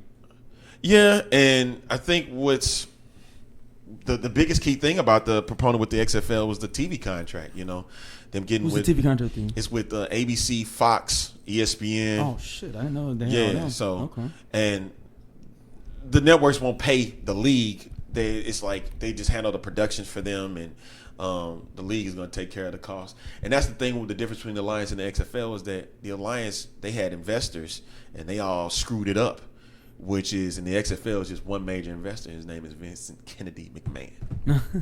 It's just that simple. Yeah. Boy, I hope he runs this better than he's running the WWE right now. And I think WWE fucking stinks right now. Right, but see, here's the thing: they got a major thing going down with them that they're moving to Fox. So and that's what the key thing, a proponent with the television deal with the XFL, man. Like Vince, as much as bad as the WWE is, he got a whole weekend of sports. God damn, he's got to hope that people want to watch it though. Because but they still are, because they got to see what's gonna happen next. Even though they may, I gave up. It's bad. It's bad. It is bad. He hate me. Somebody's got to come out. He hate me. I said this. I put on Twitter. If you got a chance, it's pinned on my page at the A Train STL. I said the very first game got to be here in St. Louis, and then the first person that got to be showing up is Rod Smart. You got to have the alumni there. You got to have them show up. There's got to be a touchdown, big, massive. Tommy Maddox. Hell yeah, he got to be there too, man. My man. So what's the margin? What's the definition of success for the XFL? Is it making it through the first year? No, right now it's going. Right now it is going to be. It barely made it through the first year. Well, I mean, I think it made the first year then. But I think that coming on the heels of the failure of the Alliance, I think that making it the first year is success. They're trying to do a 3 to 5 year plan is what they have in order. And in what it looks like, everything is lined up for that. Because crazy enough, the game itself, it's going to be slightly different from the NFL, of course. They want to do that. How's that? What did they say? The scoring is going to be different. Oh, they haven't given the details of what. Oh, yeah, they have. Trust me. And they're going to keep, it's going to go ongoing. You'll learn the rules of the game because they got one big event coming up with the Spring League, which is a league for NFL tryouts and stuff like that, but they're putting the rules together through the Spring League, and this is done by I don't think they did it with the NFL. They partnered up with them, but the XFL is now partnered with the Spring League. So they got a 4-day event. They're going to be with the network, so all of the broadcasters will be there. All the rules will be taken into effect, so you'll learn about the game after that fact, because they're being real private about every single thing. Because they have not really spruced out, like rosters and stuff, they spruce out, but hopefully that means that they figured it out already then. Yeah, that's what those last 4 days in July are supposed to be for. Hopefully that means that they aren't being secretive because they haven't figured it out. That it's actually is that they know it. No, they're just like, fuck, I don't know what we're going to do. Hey, man, hey, Chris. What rule would you like to see different in but it's been ongoing throughout the year. I just don't want it to be like on Semi-Pro when Coffee Black did the first alley-oop ever, and they were sitting there and they was like, what is that? You can't do that. You can't do that. Like, that's just a touchdown, man. Just put your arms in there. That's a touchdown. Yeah, they got 1-pointers, 2-pointers, 3-pointers, and they're going to all be taken out because they took away the kicks, the extra point kick. Who want to see that for real? You know what I mean? So it's one of the worst things. They're going flag football rules. Most likely. That's what that is. I mean, that's what we used to do in flag football. But you get to hit somebody in the process. You ain't removing flags and whatnot. And so what the real key part is, Daryl, that I think you're going to like, they're allowing the players to smoke marijuana. I'm surprised. And they won't get in trouble. They let them smoke. Can I kneel for the anthem, though? Oh, see, now here's the thing. If you're trying to make it into the NFL, though, that's not a rule that I would be participating in, because the big three is playing in that same thing with the NBA, right? Well, not necessarily with the NBA, but doing that same thing with their rules. And I think the league can succeed if it's not people just trying to set themselves up to be in the NFL. Because anytime you got people that are looking beyond what your product is, looking for something else, and that means that you're going to inherently be in it for yourself. Right, and that's going to mean that people are never going to be truly invested in. I really think that they should. Next step always. I'm not going to make that extra tackle because I'm trying to go to play for the Bengals next week. Maybe they might need another player. And that's the thing. They want to try and build their own stars. So cats like Johnny Manziel's name keeps getting thrown out. Because honestly, if he was in the league, he would be the face of the league. No doubt about it. Did he play in the? He played a couple of games in the Alliance. Alliance. I mean, oh my God, when they announced that he was in Memphis, I remember being there in Memphis. How much? So a lot of people went to that game. They had about a good 20,000, man. That's still more than I thought it would. Yeah, you had to understand, man. The timing was kind of off, but I think now what the XFL is doing, taking 2 years to make this thing work, it's going to. And I'm not going to sit back and be like, I'm against it, man. No, I'm for the underdog. I want to see it succeed, and it will get past the first season. No doubt about it. All right, where can they hit you up again, man? The A-Train STL. You can go there. You can go to Instagram. Go to the A-Train Show. In the Zone Network at NTZ Network. You can go to inthezonenetwork.com. About to revamp that up a bit.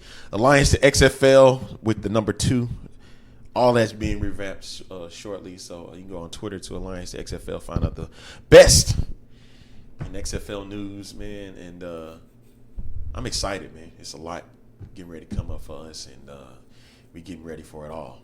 Godspeed, brother. Make sure y'all hit us up, straightolc@gmail.com. You know where it is, up everywhere else on the internets. Make sure you subscribe. Give us some voicemails, too. So hit us up. Voicemails in the description, as always. And we'll see y'all soon. Thank y'all for rocking with us, as always.